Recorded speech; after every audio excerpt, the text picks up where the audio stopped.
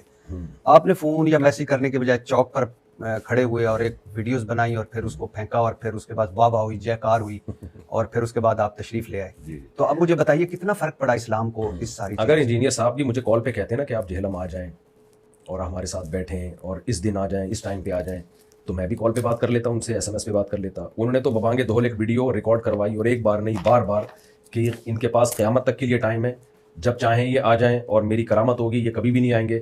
تو یہ ساری باتیں اگر وہ مجھ سے پرسنل کر رہے ہوتے تو میں پرسنل کرتا. جب ایک آن دا ریکارڈ ایک میڈیا پہ یوٹیوب چینل پہ ایک بات چل رہی ہے تو باقی ساری باتیں بھی چینل کے تھرو ہی ہوں گی, باقی ساری باتیں بھی یوٹیوب پہ ہوں گی. تو ایک آدمی اگر مجھ پہ الزام لگائے, فون پہ مجھے کہتا ہے آپ برے آدمی ہو, تو میں فون پہ ہی جواب دوں گا. لیکن اگر وہ یوٹیوب پہ کلپ بنا کے ریکارڈ کرا دیتا ہے تو پھر آپ بتائیں اخلاقیات کا تقاضا کیا ہے, تو ہم بھی یوٹیوب پہ ہی ریکارڈ کروائیں گے. سر اخلاقیات تو مجھ سے زیادہ آپ جانتے ہیں, میں نے تو اپنے دین کا سنا ہے کہ نبی صلی اللہ علیہ وسلم نے فرمایا کہ جو توڑے اس کے ساتھ جوڑو, جو برا کرے اس کے ساتھ اچھا کرو. اصل اخلاق یہ ہے, اور اخلاق بھاری ہے تمام اعمال میں سے. تو اگر حدیث کا تعلق ذاتیات سے, ہاں لیکن میں ویسے آپ ٹھیک کہہ رہے ہیں, لیکن اگر انہوں نے نہیں کیا, میں مثال کے طور پہ انہوں نے نہیں کیا تو آپ کر لیتے, فون کر لیتے. نہیں, ہم نے تو پہلے ان سے رابطہ کیا جوڑ کے لیے. نادر علی کے ذریعے میں نے پیغام پہنچوایا کہ میں آپ کے پاس ویسے ہی ملاقات کے لیے حاضر ہونا چاہتا ہوں, یا آپ میرے پاس آ جائیں, میں آپ کو سیکیورٹی دوں گا اور ہم بیٹھ کے سموسے پکوڑے کھائیں گے, چائے پیئیں گے, کوئی بحث بازی نہیں ہوگی. یہ نادر علی اس پر گواہ ہے. پہلے ہم نے جوڑ کی ہی کوشش کی ہے کہ بھائی بندی کے ساتھ بیٹھ کر مل بیٹھ کے مسئلے حل ہوں, لیکن سامنے سے جو رسپانس آیا وہ جوڑ والا نہیں آیا. وہاں سے یہ فائرنگ شروع ہوئی ہے. تو لا يحب اللہ الجہر بالسوء من القول الا من ظلم.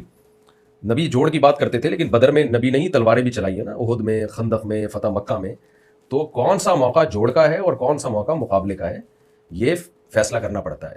تو ایسا نہیں ہے کہ ہر ایک کو ایک ہی لاٹھی سے ہانکا جائے. ہم نے پہلے پوری کوشش کی انجینئر علی مرزا سے جوڑ کی. اس میں نادر علی گواہ ہے, وہ میرے پاس آیا, میں آپ دونوں کی میٹنگ کروانا چاہتا ہوں. میں نے کہا 100 دفعہ. اس نے کہا لیکن کسی ٹاپک پہ بات نہیں ہوگی, صرف دوستی ہوگی. میں نے کہا میں 100% اس کے لیے تیار ہوں. جب یہ تمام کوششیں محبت سے بیٹھنے کی ناکام ہو گئیں اور ادھر سے ہی فائرنگ ہوتی رہی, وہ میری ذات پہ فائرنگ ہوتی کوئی بات نہیں, وہ فائرنگ کس پر ہو رہی ہے, بڑے بڑے علماء, صلحاء اور صحابہ پہ فائرنگ ہو رہی ہے, اور بندہ خاموش ہی نہیں ہو رہا اور پھر چیلنج بھی کر رہا ہے. تو میرا خیال ہے پھر اس کے بعد تو اتنا تو ہوتا ہے. ہم نے کون سا جا کے وہاں کوئی میزائل داغ کے آ گئے ہیں. تو آپ کے بڑے بھی ہیں, مفتی منیب بھی ہوں گے, مفتی منیب الرحمان, مفتی تقی عثمانی صاحب بھی ہوں گے. تو جب اسلام اتنا خطرے میں تھا انجینئر صاحب کے, اب بقول آپ کے, کہ وہ اتنے حملے کر رہے تھے, تو یہ بڑے کیوں نہیں بولے؟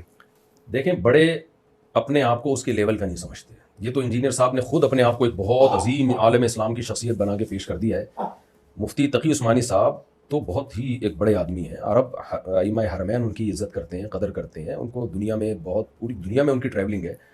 اور سعودی عرب میں جب علماء کی ایک کمیٹی تھی, درجنوں ملکوں کے علماء تھے اس میں, اس کے رئیس مفتی تقی عثمانی صاحب تھے, جس میں سعودیہ کے مفتیان کرام بھی تھے, حرم کے مفتی بھی تھے, مکہ کے, ان کے بھی رئیس مفتی تقی عثمانی صاحب رہے ہیں. تو اتنے بڑے لیول کا آدمی جا کے ایک ایسے شخص کو جو کسی یعنی مدرسے سے فارغ نہیں ہے, جس کو عربی کا عبارت کا ترجمہ تک کرنا نہ آتا ہو, تو وہ تو خود اس نے بنا دیا لیول کہ میں بہت بڑا ہوں. تو مفتی تقی صاحب تھوڑی مانیں گے کہ آپ اس لیول کے ہو. اچھا, آپ اتنا ہی کر لیتے جو وہ کہتے ہیں. کہ پہلی بات تو یہ ہے کہ جب طارق مسعود, مفتی طارق مسعود کراچی سے جیلم چلا جاتا ہے, اور جاتا کس لیے, کہ وہ بقول آپ کے کہ وہ اسلام کی ایک دوسری شکل پیش کر رہے ہیں جو ٹھیک نہیں ہے. تو مفتی تقی عثمانی صاحب کوئی, ان کا کوئی وہ تو نہیں ہے نا امپورٹ ایکسپورٹ کا بزنس, مذہب کے ہیں نا. تو مفتی تک جب اسلام خطرے میں ہو اور اپنوں سے ہو, تو کم از کم ان کو بولنا چاہیے تھا, مفتی منیب الرحمان سے بولنا چاہیے تھا. اور پھر انجینئر صاحب کو میں سن رہا تھا, وہ کہہ رہے تھے کہ لکھوا کے ہی لے آؤ بڑوں سے, اپنے کسی بڑے سے لکھوا کے لے آؤ. تو بسم اللہ. دیکھیں, مفتی تقی عثمانی صاحب میڈیا پہ نہیں ہے, وہ ایک حقیقی معنوں میں انہوں نے کہا تھا کہ جائیں, نہیں, نہ انہوں نے مجھے روکا, نہ انہوں نے مجھے کہا جانے کا. مفتی وہ سوشل میڈیا, مفتی منیب منیب الرحمان کا تو ان سے پوچھے نا, مفتی منیب الرحمان کی باتیں تو آپ مفتی منیب الرحمان سے پوچھیں. لیکن سنا ہے وہ انہوں نے مائنڈ کیا تھا کہ آپ کیوں گئے اس طرح مناظرہ کرنے. کس نے مائنڈ کیا تھا؟ مفتی منیب الرحمان صاحب. میرے علم میں نہیں. لیکن آپ کیوں نہیں, اتنا بڑا آپ کا چیلنج ہے کہ آپ نے اتنی اسلام کی خدمت کرنی ہے, لکھوا مفتی تقی عثمانی صاحب کے پاس جائیں. وہ کیا, یہ کون سا کسی سے مناظرے کے لیے شرط ہے؟ آپ دلیل سے بات کریں, اگر وہ صحیح ہے تو مفتی تقی صاحب لکھ کے دیں یا نہیں لکھ کے دیں. یعنی انجینئر علی مرزا کو چاہیے تھا بیٹھ جاتا, فیس ٹو فیس دلائل سے بات ہو جاتی. کیا ہم انجینئر علی مرزا کو جو لوگ سن رہے ہیں تو کیا کسی بڑی شخصیت نے لکھ کے دیا کہ ان کو سنا کرو؟ وہ کہتا ہے میں بابوں کو نہیں مانتا، دلیل سے بات کرو قرآن و سنت سے. تو ہم بھی جا کے قرآن و سنت سے بات کرتے ہیں، اس کے پاس جواب ہوتا، وہ جواب دے دیتا کہ بھئی یہ دلیل غلط ہے. تو دنیا کے سامنے آ جاتا ہے یہ دلیل، کس کی دلیل صحیح ہے کس کی دلیل غلط ہے. یہ جو شرط ہے کہ مفتی تقی صاحب اگر وہ آج کہہ دے کہ نہیں مفتی تقی صاحب بھی نہیں، عالم اسلام کے جو سب سے مایہ ناز امام حرم ہے شیخ شریم سے لکھوا کے لاؤ، میں پھر بیٹھوں گا. تو کیا میں پاگل تھا میں شیخ شریم سے لکھوانے چلا جاتا؟ تو اگلا جو یہ مطالبے کر رہا ہے کہ مفتی تقی صاحب لکھ کے دیں گے تو میں بیٹھوں گا، اس مطالبے کی لاجک کیا ہے؟ مطلب یہ ان کا کہنا میں نے سنا، پوچھا بھی. وہ کہتے ہیں کہ آج مفتی طارق مسعود صاحب آ جاتے ہیں، میں ان کے ساتھ بیٹھتا ہوں. کل مفتی زید آ جاتا ہے، پرسوں مفتی بکر آ جاتا ہے، تو میں مناظرے کرتا رہوں گا. ایک جو ان کا سب سے بڑا ہے وہ کہے کہ یہ ہماری طرف سے. یہ میرے آنے سے پہلے کہہ دیتا نا، مجھے تو بلا رہا تھا کہ ٹائم قیامت تک کہ آ جاؤ آ جاؤ آ جاؤ. اس وقت اس نے یہ نہیں کہا اور کہہ رہی کبھی بھی نہیں آئیں گے. یہ تو آنے کے بعد کے افلاطونیاں اور بکراتیاں ہیں کہ فلاں لکھ کے دے گا فلاں اور میں یہ آپ کو لکھ کے دے دوں کہ مفتی تقی صاحب بھی لکھ کے دے دینا بالفرض، یہ کہے گا امام حرم سے لکھوا کے لو. آپ یہ کر دیں گے؟ ایک نہیں میں یہ کام نہیں کروں گا. مفتی تقی صاحب کا میں ٹائم فالتو چیزوں میں ویسٹ نہیں کرنا چاہتا. آپ کے پاس اتنا ٹائم ہے کہ ویسٹ ہو جائے؟ کیا مطلب کہ آپ بھائی مفتی تقی صاحب بہت بڑے آدمی ہیں. ایک چیز ایک آدمی کے لیے ٹائم ویسٹنگ نہیں ہوتی، دوسرے کے لیے وہ ٹائم ویسٹنگ ہوتی ہے. ہر شخص کا ایک لیول ہوتا ہے نا. ایک آدمی جو سرجن ہے جو بڑے بڑے آپریشن کرتا ہے، آپ اس کو نزلہ زکام کی آپ دوا لے رہے ہو تو یہ اس کے لیے ٹائم ویسٹنگ ہے. لیکن ایک جنرل فزیشین سے آپ پیناڈول لیتے ہو، اس کے لیے ٹائم ویسٹنگ نہیں ہے اس کے لیے. آپ بھی ویسے اعلیٰ اخلاق کا آپ نے بھی دکھائے، جیلم والی سرکار، شف والی سرکار سے بڑی سرکار. لیکن انجینئر محمد علی مرزا کہتے ہیں کہ مولانا طارق مسعود دیوبندیوں کے فرنٹ مین ہیں، دیوبندیوں کے گول کیپر ہیں، شیطان کے ہتھے چڑھ گئے ہیں، غلط عقیدے والے انسان ہیں اور مرنے کے بعد اللہ کے پاس نہیں اپنے بزرگان کے پاس جانے والے انسان ہیں. اور یہ وہ جنہوں نے اپنے نہیں بلکہ لوگوں کے بھی عقیدے خراب کر دیے. اچھا، یعنی ہم اللہ کے بجائے اپنے بزرگوں کے پاس جائیں گے تو بزرگ کہاں جائیں گے؟ یعنی کوئی اور ڈیفرنٹ جگہ ہوگی شاید. وہ بھی تو جنت میں کون جائے گا؟ انجینئر سے بس یہ مجھے ایک لسٹ لکھوا لیں، 4-6 آدمی بتا دے جو جنت میں جائیں گے. اگر آپ اجازت دیں تو میں چٹکلا سنا دوں تھوڑا سا. ظاہر ہے آپ نے کافی ٹائم ہو گیا سنجیدہ. ایک آدمی کو خواب آیا، جو انجینئر علی مرزا کی جو دعوت چل رہی ہے نا، اس سے جو میسج مل رہا ہے کہ کتنے آدمی جنت میں جائیں گے، اس پہ ہے یہ چٹکلا. وہ ایک آدمی نے خواب میں دیکھا کہ جنت میں دال چاول کھلائے جا رہے ہیں. اس نے فرشتوں سے بولا یہ کیا ہے؟ فرشتوں نے بولا 4 آدمیوں کے لیے دیکھ پکائیں کیا؟ انجینئر علی مرزا نے جو اسلام پیش کیا ہے نا، 4-6 آدمیوں کے علاوہ کو بچتا نہیں ہے جو جنت میں جائے گا. تو ہمارا تو ایک سلسلہ ہے صدیوں سے چلا آ رہا ہے. تو ہماری تو دعائیں ہیں کہ ہم اللہ ہمیں بزرگوں کے ساتھ اٹھائے. اور ادخلنی برحمتک فی عبادک الصالحین، پیغمبروں کی دعائیں ہیں، اللہ ہمیں اپنے نیک بندوں میں شامل کر لے. اس سے پتہ چلتا ہے نیک بندے ہول سیل کے حساب سے رہیں گے. اللہم اہدنا فی من ہدیت، حدیث میں دعا سکھائی ہے، اے اللہ تیرے جو ہدایت یافتہ لوگ ہیں نا، ایک ہجوم ہے ان کا، مجھے بھی ان کا ایک ادنا سا فرد بنا لے. تو ہول سیل کے حساب سے اللہ والے بزرگ رہیں گے. مارکیٹ سے اتنی جلدی شارٹ، جب بزرگ شارٹ ہو جائیں گے نا تو قیامت آ جائے گی. تو اور باقی جو انہوں نے الزام لگایا کہ عقیدے خراب کر رہے ہیں، تو کوئی عقیدہ بتائیں کون سا عقیدہ ہے جو ہم. میں ابھی اس پہ آتا ہوں. ضرور میں اس پہ آتا ہوں. اچھا وہ بورے ویسے کہاں ہیں جو آپ لے کے گئے تھے؟ وہ بورے بھر کے دیکھیں، جب بھی کوئی کہیں بورا لے کے جاتا ہے نا، واپس آ کے اس بورے کو خالی کر کے چیزوں کو اپنی جگہ رکھ دیتا ہے. یہ ساری کتابیں آپ دیکھ رہے ہیں، ہاں یہ بورے سے نکلی ہوئی کتابیں ہیں جو ہم نے الماری میں دوبارہ فٹ کر دی ہیں. اب یہ نہیں ہو سکتا کہ میں جہلم میں گیا ہوں، وہ نہیں آیا ہوں کتابیں کے بورے لے کے اور میں بورے سنبھال کے رکھوں آثار قدیمہ کے لیے، ایسا کہیں بھی نہیں ہوتا. اچھا واپس عقیدے پہ آنے سے پہلے صرف مجھے یہ بتا دیجئے کہ آپ کو بنیادی اختلاف کیا ہے انجینئر محمد علی مرزا صاحب سے؟ انجینئر علی مرزا سے اختلاف یہ ہے پراپر عالم نہیں ہے اور مسٹیک علمی بہت زیادہ کرتے ہیں. وہ تھوڑی نہیں، کوئی ایک غلطی ہوتی نا تو انسان کہتے ہیں غلطی ہر انسان سے ہوتی ہے. قرآن مجید غلط پڑھنا، خلا کے مسئلے میں قرآن کی آیت کا ترجمہ غلط. مولانا عمران صفدر صاحب ہیں، ایک یوٹیوب پہ آپ سرچ کیجئے گا، ان کا کام ہی یہی ہے انجینئر کی غلطیاں نکال کے ویڈیو بنانا. اتنی زیادہ ان کی آپ کلپ ملیں گے نا آپ کو، آپ حیران ہو جائیں گے کہ یار یہ بندہ کوئی کبھی تو کچھ ٹھیک بات کر لے نا. تو کوئی ایک چیز نہیں ہے جس کو ہم کہیں. اتنے چیلنجز، بڑے بڑے چیلنجز، رفع الیدین پر چیلنج، اور یہ حدیث 2812 کا کسی کے پاس کوئی جواب نہیں ہے. اشرف علی تھانوی نے اپنے نام کا کلمہ پڑھایا. یہ میں آگے تو یہ سارے چیلنجز کا جب آپ کو جواب دیا جاتا ہے تو آپ جواب کیوں پی جاتے ہو؟ اور ایسے بہت ساری چیزیں ہیں. تو اور یہ بڑے لیول کی چیزیں ہیں نا، یعنی کوئی ہلکی چیزیں نہیں ہیں. چلو رفع الیدین ایک اختلافی مسئلہ ہے، ٹھیک ہے، ہم اس کو اختلافی مانتے ہیں اور اتنا بڑا مسئلہ نہیں ہے، لیکن آپ نے تو اس کو بھی بہت بڑا بنایا ہے. آپ نے تو اتنے کلپ ہیں آپ کے کہ یہ حنفی لوگ اندھی تقلید میں، ابو حنیفہ کی تقلید میں نبی کی بات کو چھوڑ دیتے ہیں. بھائی آپ کو جب دلائل دیے جا رہے ہیں تو آپ اس کا دلائل کا جواب کیوں نہیں دیتے؟ اور جب ہم اس پہ بحث کے لیے بیٹھتے ہیں یا بات کرتے ہیں تو آپ کے تو اختلافی مسئلہ ہے، تو پھر آپ نے چھیڑا کیوں اتنی کانفیڈنٹلی؟ اس کو اتنا بڑا ایشو بنا کے کیوں پیش کیا امت کے سامنے؟ آپ نہ چھیڑتے اس کو. خواتین مردوں کی نماز کا فرق ہے، اس کے بارے میں اتنے بڑے بڑے دعوے. جب بھی جواب دیا جاتا ہے تو جواب وہ جو ہے وہ غائب ہو جاتا ہے. تو میں نہیں سمجھتا کہ یہ کوئی سمجھدار عالم تو دور کی بات، کوئی سمجھدار انسان کا بھی یہ طریقہ کار نہیں ہوتا. آپ کا مطلب ہے کہ انجینئر محمد علی مرزا صاحب سمجھدار انسان نہیں؟ بالکل نہیں. پہلے میں سمجھتا تھا وہ سمجھدار ہے. اچھا. چند کلپ دیکھے تھے، اب اس کے بعد تو مجھے لگتا ہے کہ مینٹلی کوئی مسئلہ ہے، دماغی مسئلہ ہے. محمد علی مرزا صاحب جی جو دعویٰ کرتے ہیں وہ کتابوں سے بکش نالج ہے. دعویٰ کرنے پر گورنمنٹ کی طرف سے کوئی پابندی نہیں ہے. جو کتابیں ان کے سامنے رکھی ہوتی ہے نا، انہی کتابوں کے خلاف بہت دفعہ بیان ہوتا ہے. بہت دفعہ میرا دل چاہ میں جا کے بولوں کہ یہ جو آپ بات کر رہے ہو یہ اس کتاب کے ہی خلاف ہے جو آپ کے سامنے رکھی ہوئی ہے. اچھا، میں ان کا میں نے پورا آپ کے پاس آنے سے پہلے ان کا ایک پورا لیکچر سنا ہے جس میں انہوں نے 5 چیزیں آپ کے سامنے رکھی، اور آج اچھی بات ہے آپ ان پہ کلیریفائی کریں گے کیونکہ یہ ظاہر ہے مفتی ہیں آپ اس بہتر آدمی ہیں. تو لیکن اس سے آنے سے پہلے میں ایک ضرور کہنا چاہوں گا کہ جس طرح آپ جیلم گئے، مثال کے طور پہ آپ نے ویڈیو بنائی، اس کے بعد یا ان کو پتا ہوتا یا آپ پتہ چل جاتا، تناؤ ہوتا، لوگ نکل آتے، کوئی مذہبی آگ لگ جاتی، پاسبل تھا نا. جی. تو آپ بھی مفتی ہیں ماشاءاللہ، آپ کے بھی فالوورز ہیں، وہ بھی انجینئر محمد علی مرزا صاحب کے بھی فالوورز ہیں، تو کتنا نقصان ہو جاتا. تو اب آپ آن لائن کر لیتے سارا. بہترین بات کی آپ نے. اس کے 2 جواب ہیں. پہلا جواب یہ کہ پھر ان کو بلانا ہی نہیں چاہیے تھا. یہ چیز پہلے سوچنی چاہیے تھی کہ جب ایک بندہ جہلم آئے گا، اور وہ اسی وجہ سے مجھے بلا رہے تھے انجینئر صاحب، تو ان کا خیال یہ تھا یہ نہیں آئے گا. ان کو پتا ہوتا نا آئے گا تو کبھی نہیں بلانا تھا انہوں نے. تو یہ چیز انجینئر صاحب کو سوچنی چاہیے تھی کہ ایک بندہ آ رہا ہے اور تو یہ بھی ہو سکتا ہے وہ بھی ہو سکتا ہے، تو پھر بلایا کیوں؟ یہ سوال ان سے ہے. دوسری بات یہ ہے کہ میں نے جو رات کو کلپ ریکارڈ کروایا نا، اس کا مقصد ہی یہی تھا کہ کوئی ہجوم نہ ہو، کوئی مارا ماری نہ ہو، کوئی تھرڈ پارٹی فائدہ اٹھا کے بدامنی کی کوشش نہ کرے. میں صرف یہ ثابت کر دوں کہ میں آپ سے بات چیت میں سیریس ہوں. اس کے لیے میرا جہلم جانا ضروری تھا کہ بھائی میں تو اب آ گیا ہوں میں. تو ہم نے یہ فیصلہ مشورے کے بعد کیا تھا کہ کوئی کنٹروورسی نہ پھیلے، کوئی تھرڈ پارٹی فائدہ نہ اٹھائے، مجھے مار دیا یا اس کو مار دیا تو ایک دوسرے سے لڑتے رہیں گے ساری زندگی. تو ہم یوٹیوب پہ ایک نمبر دے دیتے ہیں، اس نمبر پہ انجینئر صاحب رابطہ کریں اور ہم طے کر لیتے ہیں فلاں جگہ ہم بیٹھیں گے اور یہ ہم بات چیت طے کریں گے کہ کس دن ہماری ڈیبیٹ ہوگی، لوکیشن کیا ہوگی، کن ٹاپکس پہ بات ہوگی اور کتنی دیر کون کون بات کرے گا. تو اس سے زیادہ میرا خیال ہے کوئی سوٹیبل طریقہ ہو نہیں سکتا شرافت کے ساتھ بات کرنے کا. اس کے علاوہ جتنے طریقے ہیں وہ شر اور آفت والے ہو سکتے ہیں، اس سے زیادہ بہتر کوئی طریقہ نہیں ہو سکتا کہ لڑائی نہ ہو اور بات چیت ہو.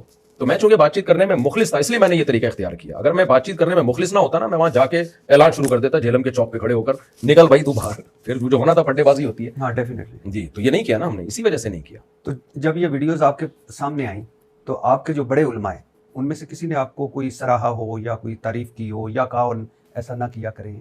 نہیں، کسی نے نہیں کہا. کوئی رد عمل نہیں. ایسی دعائیں ہوئی ہیں. تو یہ تو حرم میں لوگوں کے فون آئے کہ ہم حرم میں دعائیں کر رہے ہیں آپ کے لیے، آپ نے ماشاءاللہ ایسا کام کیا، دلوں کو جیت لیا ہمارے. اور میں تو مزاج میں یعنی تھوڑا سا سب کو پتا ہے، تھوڑا سا یہ ان چیزوں شہرت ورت سے بچتا ہوں. اگر میں بائی روڈ آتا نا جہلم سے 48 گھنٹے کے بعد، BCO مدارس ہار پھول لے کے میرے استقبال کے لیے کھڑے ہوئے تھے. کراچی ایئرپورٹ پہ یہ خبریں تھی کہ جی ہم مفتی صاحب کو ایسے اٹھا کے لائیں گے کندھوں پہ. میں نے کہا نہیں بھائی. اس لیے میں بغیر بتائے چپکے سے آیا اور پتلی گلی سے اپنے گھر میں داخل ہو گیا. ان سب کو پتا ہے، کسی کو پتہ بھی نہیں چلنے دیا کیونکہ ہمیں یہ پروٹوکول نہیں چاہیے. یہ کام لینا تھا اللہ نے لے لیا. تو یہ جو الزام لگایا جاتا ہے نا مفتی صاحب نے شہرت کے لیے کیا اور یہ کیا، تو بھائی میرے تو بہت لوگ تھے. ہاں صرف ایک بات ہوئی ہے کہ وہاں اہل حدیث حضرات کا مدرسہ تھا قریب میں، تو انہوں نے مجھے بہت اصرار کیا کہ آپ آئیں ایک دفعہ بیان کریں ہمارے یہاں. کسی بڑے نے رابطہ کیا تو وہ مجبوراً میں چلا گیا. تو وہ ہار پھول لے کے کھڑے ہوئے تھے، انہوں نے ڈال دیا، وہ بھی میری پرمیشن کے بغیر. تو اس سے زیادہ کچھ بھی نہیں. اچھا، آج جو لیکچر ہے 5 انہوں نے کہا ہے کہ قرآن و سنت سے مفتی صاحب یہ ثابت کریں، اور یہی انہوں نے کہا یہی میرا مناظرہ ہے، یہی میرا سب کچھ ہے. میں اس کے علاوہ میرے پاس جو میں نے دلیلیں رکھنی تھی وہ میں نے پہلے بتا دی. جو ان کا میں لیکچر سن رہا تھا انجینئر محمد علی مرزا کا، تو وہ کہہ رہے ہیں کہ ان 5 جو دیوبندیوں کے عقائد ہیں ان کو قرآن و سنت سے ثابت کریں تو سمجھے مناظرہ ہو گیا. اور انہوں نے شروع یہاں سے کیا ہے، بنو امیہ کی چالیں جہاں ختم ہوتی ہیں وہاں ہماری شروع ہوتی ہیں. اچھا، پہلا وہی ہے چشتی رسول اللہ، معین الدین چشتی اجمیری اور ان کے مرید والا واقعہ آپ نے پڑھا ہوگا، جس میں مرید ایک آتا ہے ان کی ہاتھ پہ بیعت کرنے لگتا ہے تو یا بیعت کی خواہش کرتا ہے تو معین الدین چشتی اجمیری رحمۃ اللہ علیہ کہتے ہیں کہ تم لا الہ الا اللہ چشتی رسول اللہ نعوذ باللہ یہ پڑھو تو پھر بیعت ہوگی. تو اب یہ جو پیر مہر علی شاہ اور اشرف علی تھانوی صاحب نے اس کو دفاع کیا، یعنی السنت جلیہ فی الچشتیہ علیہ، اس میں بھی وہ واقعہ موجود ہے. اور اچھا، اب یہ ہے کہ 3 تعویلیں دی انہوں نے، آپ نے پڑھا ہوگا. ایک تعویل یہ دی کہ یعنی اشرف علی تھانوی صاحب نے کہ یہ نہیں کہا کہ یہ غلط ہے، اس کو چھوڑو، لا الہ الا اللہ محمد رسول اللہ، لا الہ الا اللہ محمد رسول اللہ، یہ ہمارا بنیادی عقیدہ اور اس پہ ہماری جانیں قربان۔ انہوں نے 3 حق دی۔ ایک کہ دیکھیں جی رسول کا مطلب ہوتا ہے نمائندہ، پیغام پہنچانے والا، مگر ترمذی کی حدیث دی کہ وہ حضور صلی اللہ علیہ وسلم کے دور میں ایک صحابی گئے تھے ایک دربار میں، تو انہوں نے بھی کہا تھا میں رسول کا رسول ہوں، لیکن انہوں نے یہ دربار میں نہیں کہا تھا کہ لا الہ الا اللہ انی رسول اللہ۔ تو ایک دوسری انہوں نے دی کہ جی چونکہ خاص لوگوں کی مجلس تھی، خوش عقیدہ لوگ تھے، بڑے اچھے لوگ تھے، اور وہ لوگ جو تھے وہ ان کو ایمان پکے تھے، عقیدے پکے تھے، لہٰذا اس سے کچھ نہیں ہوتا۔ تیسرا کہ مرید کا عقیدہ یا مرید کا دل یا مرید کا ایمان یا اپنے بارے میں محبت چیک کرنا چاہتے تھے، یہ دیا۔ اب مجھے حیرت یہ ہوئی جو میں جب انجینئر صاحب کو سن رہا تھا کہ اشرف علی تھانوی صاحب کو یا پیر مہر علی شاہ صاحب کو اس کو رد کرنا چاہیے تھا۔ یہ ہے وہ پہلا، وہ کہتے ہیں کہ اس کو قرآن اور سنت سے ثابت کریں کہ یہ کلمہ۔ دیکھیں کچھ چیزیں اتنی واضح ہوتی ہیں کہ ان پہ رد کرنے کا مطلب آپ اس کو متنازع بنا رہے ہو۔ یہ ساری دنیا کے سارے مسلمانوں کو پتہ ہے، مولانا اشرف تھانوی کو بھی پتہ تھا، ان کے شاگردوں نے تو ختم نبوت پہ بے پناہ محنتیں کی ہیں کہ یہ طے شدہ حقیقت ہے کہ محمد صلی اللہ علیہ وسلم کے بعد کوئی پیغمبر نہیں آ سکتا، یہ طے شدہ پہلے سے حقیقت ہے بلا شبہ۔ تو اب یہ جو چشتی رسول اللہ کی تعویل کی جا رہی ہے یہ ان کو کافر ہونے کے فتوے سے بچانے کے لیے، کیونکہ اسلام کا حکم ہے کہ کسی کے بعد کے 100 مطلب نکلتے ہوں نا، جن میں 99 مطلب غلط نکلتے ہوں، 99 مطلب ایسے نکلتے ہوں جس سے اس کا کافر ہونا لازم آ رہا ہے، اور ایک مطلب ایسا نکلتا ہو جس میں تعویل کرنے کے بعد اس کا کافر ہونا لازم نہیں آ رہا، تو اس ایک مطلب کو ترجیح دی جائے گی بدگمانی سے بچنے کے لیے، کیونکہ اس کی ساری زندگی توحید پہ گزری ہے، ساری زندگی ختم نبوت پہ گزری ہے۔ معین الدین چشتی رحمۃ اللہ علیہ خود بھی اور ان کے مریدین بھی محمد صلی اللہ علیہ وسلم کے بعد کسی کو پیغمبر نہیں مانتے تھے۔ تو یہ تعویل جو میں اپنے الفاظ میں ذرا دوبارہ کر دیتا ہوں، جاعل الملائکۃ رسولا، قرآن کیا کہتا ہے؟ اللہ نے فرشتوں کو رسول بنایا۔ تو کیا فرشتے نبی ہوتے ہیں؟ یہاں رسول لغوی معنی میں ہے، لغت کا مطلب کیا؟ میں بات پہلے پوری کمپلیٹ کر لوں پھر آپ بتائیے۔ رسول لغوی معنی میں ہے، یعنی لغت کے لحاظ سے کوئی بھی نمائندہ ہوتا ہے اس کو رسول کہا جاتا ہے۔ رسول کے ایک اصطلاحی معنی ہے، اصطلاح میں رسول پیغمبر کو کہتے ہیں۔ تو پیغمبر محمد صلی اللہ علیہ وسلم کے علاوہ کسی اور کو اصطلاحی معنی میں رسول ماننے سے انسان کافر ہو جاتا ہے۔ تو معین الدین چشتی وہ امتحان لے رہے تھے کہ یہ میرا مرید جس کو میرے بارے میں پتہ ہے کہ میں ختم نبوت کے عقیدے کا حامل ہوں، میں جب چشتی رسول اللہ کا لفظ بولتا ہوں تو یہ فوراً بدگمان ہو جاتا ہے، یا یہ بولتا ہے کہ یہ معین الدین چشتی ظاہر ہے مسلمان ہے، اللہ کے ولی ہیں، یہ اس کی تعویل کرتا ہے۔ تو یہ امتحان لینے کے لیے انہوں نے اس سے کہا جو ہماری نظر میں ٹھیک نہیں ہے، کسی مرید کو آپ ایسی آزمائش میں نہ ڈالیں کہ جس سے جو ہے اس کا ایمان خطرے میں پڑ جائے اور پھر بعد میں اس کی تعویلات کرنی پڑے۔ تو میں یہ نہیں کہہ رہا کہ معین الدین چشتی نے لا الہ الا اللہ چشتی رسول اللہ پڑھوا کے کوئی جائز کام کیا ہے، ناجائز کام ہے جس پہ توبہ استغفار بنتی ہے، لیکن ایک بزرگ کی ساری زندگی دین کی خدمت میں لگی ہو، ساری زندگی ختم نبوت کے عقیدے کے دفاع میں لگی ہو، ایک جزوی واقعہ جب سامنے آتا ہے جو غلط واقعہ ہے تو شریعت کیا کہتی ہے؟ فوراً اس پہ کفر کے فتوے لگا دو یا اس کی کوئی تعویل کرو۔ اس کی میں ایک مثال دیتا ہوں آپ کو قرآن سے۔ دیکھیں قرآن میں جب یہ آیت نازل ہوئی انکم وما تعبدون من دون اللہ حصب جہنم، کہ تم اور جن کی بھی تم عبادت کرتے ہو اللہ کے سوا یہ سب جہنم کا ایندھن ہے، یعنی اللہ کے سوا جس کی بھی دنیا میں عبادت ہو رہی ہے سارے جہنمی ہیں۔ مشرکین بغلے بجانے لگے، لو بھائی یہ تو عیسیٰ ابن مریم بھی معاذ اللہ جہنم میں جائیں گے، پھر یہ تو اسلام نے اور قرآن نے دعویٰ کر دیا کہ عیسیٰ ابن مریم، کیونکہ عیسائی ان کی عبادت کرتے ہیں۔ تو قرآن نے جواب میں کیا کہا؟ ان ہوا الا عبد انعمنا علیہ، عیسیٰ ابن مریم اللہ کے انعام یافتہ ہیں، وہ پہلے سے طے شدہ ہے کہ وہ جنتی ہیں۔ تو اس لیے قرآن نے اس آیت میں ان کی نفی نہیں کی ہے، یہ ان کے علاوہ کی بات ہو رہی ہے۔ اور پھر قرآن نے کہا کہ یہ تعویل ان کو معلوم ہے، بل ہم قوم خصیمون، لیکن یہ جھگڑالو لوگ ہیں، یہ ایسی چیزیں جان کر نکالتے ہیں۔ تو معین الدین چشتی رحمۃ اللہ علیہ پوری دنیا مانتی ہے کہ اللہ کے ولی تھے، ان کے بہت اللہ نے ان سے دین کی تبلیغ کا کام لیا ہے۔ ایک جملہ انہوں نے زبان سے نکالا مرید کی آزمائش کے لیے جو غلط ہے، ہم اس کو کبھی بھی صحیح نہیں کہہ رہے، یہ جو آپ کہہ رہے ہیں نا ہم اس کو ڈیفینڈ کرتے ہیں، اس حد تک کرتے ہیں کہ بھائی ان کی مراد کیا تھی رسول سے، اصطلاحی معنی میں رسول مراد نہیں تھا، لغوی معنی میں رسول مراد تھا۔ تو اتنی حد تک تعویل مولانا تھانوی نے کی ہے۔ یہ موقع چونکہ نہیں تھا، انہوں نے تو صرف مولانا تھانوی نے اتنا بتایا کہ بھائی یہ رسول لغوی معنی میں ہے، اور سامنے والے لوگ جانتے تھے کہ چشتی کبھی بھی دعویٰ نہیں کر سکتے کہ میں اللہ کا پیغمبر ہوں۔ سامنے والے کو معلوم ہوتا ہے کہ بھائی یہ کیوں نبوت کا دعویٰ کریں گے، ان کی زندگی نبی صلی اللہ علیہ وسلم کی محبت میں گزری، اور اسی واقعے کے بعد معین الدین چشتی نے کہا کہ میں ادنا سا غلام ہوں، میں کبھی بھی نہیں یہ دعویٰ کر سکتا کہ میں اللہ کا پیغمبر ہوں۔ اسی مجلس میں وہ اس کا مطلب بھی بتا رہے ہیں، آپ اس جملے کو پکڑ کے بیٹھ گئے چشتی رسول اللہ۔ لیکن اگر آپ اس کو پکڑ کے بیٹھے ہیں تو میں پھر انجیل علی مرزا سے سوال کرتا ہوں کہ پھر آپ ان کو کافر کہیں۔ اگر آپ کہتے ہیں انہوں نے اپنے نام کا کلمہ پڑھایا ہے تو معین الدین چشتی بھی کافر، اور جن علماء نے ان کو کافر نہیں کہا، معین الدین چشتی رحمۃ اللہ کے بعد تو ہزاروں علماء ہیں نا، کسی نے بھی نہیں کہا کہ یہ انہوں نے اپنے نام کا کلمہ پڑھایا ہے، سب نے ان کو بزرگ مانا ہے، تو وہ سب بھی کافر ہیں۔ جو دیکھیں مرزا غلام احمد قادیانی اپنے نام کا کلمہ پڑھاتا ہے، مرزا غلام کے کو جو مسلمان مانے نا، یعنی نبی ماننا تو دور کی بات، جو مسلمان مانے علماء کہتے ہیں وہ بھی کافر ہے، اور جو مرزا غلام کو نبی ماننے والے کو کافر نہ سمجھے وہ بھی کافر ہے۔ امام حنیفہ کا مشہور قول ہے نا کہ کوئی شخص اگر نبوت کا دعویٰ کرے اور اس کے پاس کوئی تحقیق کے لیے بھی جائے گا وہ بھی کافر ہو جائے گا، کیونکہ نبی نے 2 اور 2 4 کی طرح بتا دیا کہ آپ آخری نبی ہیں۔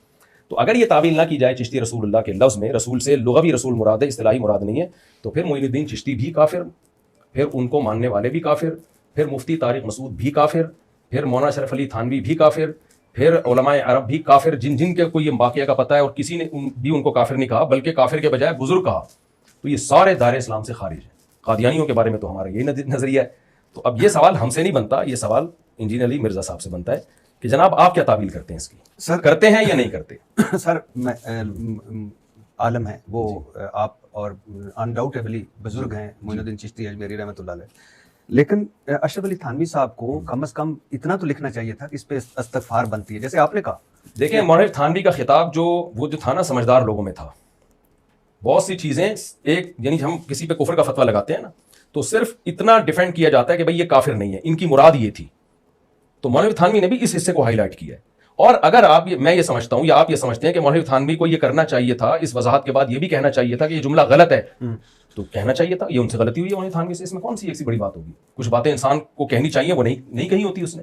اور جو آپ کہہ رہے ہیں نا لغوی معنی، میں نے آپ کو ابھی ترمذی والی حدیث بھی بتائی جو کہ اس میں کہ رسول کا میں رسول ہوں، مطلب نمائندہ ہوں، پیغام پہنچانے والا ہوں، لیکن لا الہ الا اللہ چشتی رسول اللہ، لا الہ الا اللہ صرف محمد رسول اللہ، جی، جس پہ آپ کی میری انجینئر صاحب ساروں کی جانیں قربان ہمارے۔ جی، تو ہمارا دیکھیں اگر وہ لا الہ الا اللہ شروع میں نہ لگاتے نا پھر تو غلطی نہیں ہوتی نا، تو وہ ہم تو مان رہے ہیں کہ غلطی ہوئی ہے ان سے، ہاں، اور اس غلطی کی بیس غلط نہیں تھی، بیس مرید کا امتحان لینا تھا کہ جلدی بدگمان ہو جاتا ہے یا تعویل کرتا سر ہے، یہ بیس غلط نہیں تھی، ہوئی غلطی ہے، تو ہم اس غلطی کو ڈیفینڈ نہیں کر رہے ہیں، جی سر کام انہوں نے غلط کیا، کسی پیر کو اپنے مرید کا ایسا امتحان لینا جائز نہیں ہے۔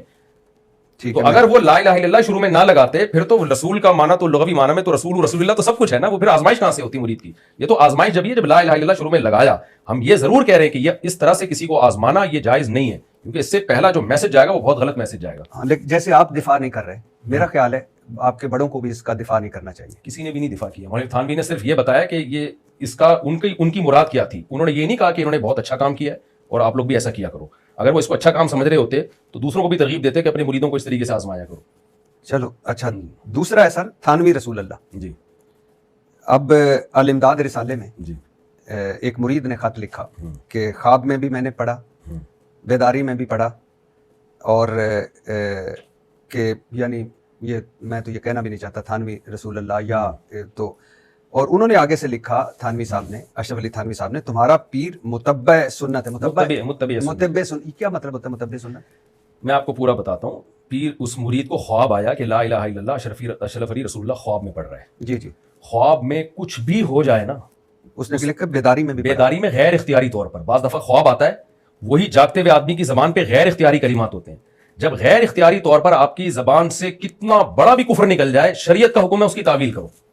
صحیح حدیث ہے بخاری مسلم کی، نبی صلی اللہ علیہ وسلم نے ارشاد فرمایا کہ اللہ تعالیٰ بندے کی توبہ قبول کرتا ہے اور ایسے محبت کرتا ہے توبہ کرنے والے سے کہ اس کی آپ نے مثال دی کہ ایک آدمی کی سواری ساز و سامان کے ساتھ کسی صحرا میں گم ہو گئی، موت کی نیت سے آ کے وہ لیٹ گیا، جب آنکھ کھلی تو وہ ساری سواری اور سامان اس کے سامنے، تو آپ صلی اللہ علیہ وسلم نے فرمایا وہ اتنا خوش ہوا کہ اس نے کہا اللہم انت عبدی وانا ربک، اے اللہ تو میرا بندہ میں تیرا خدا۔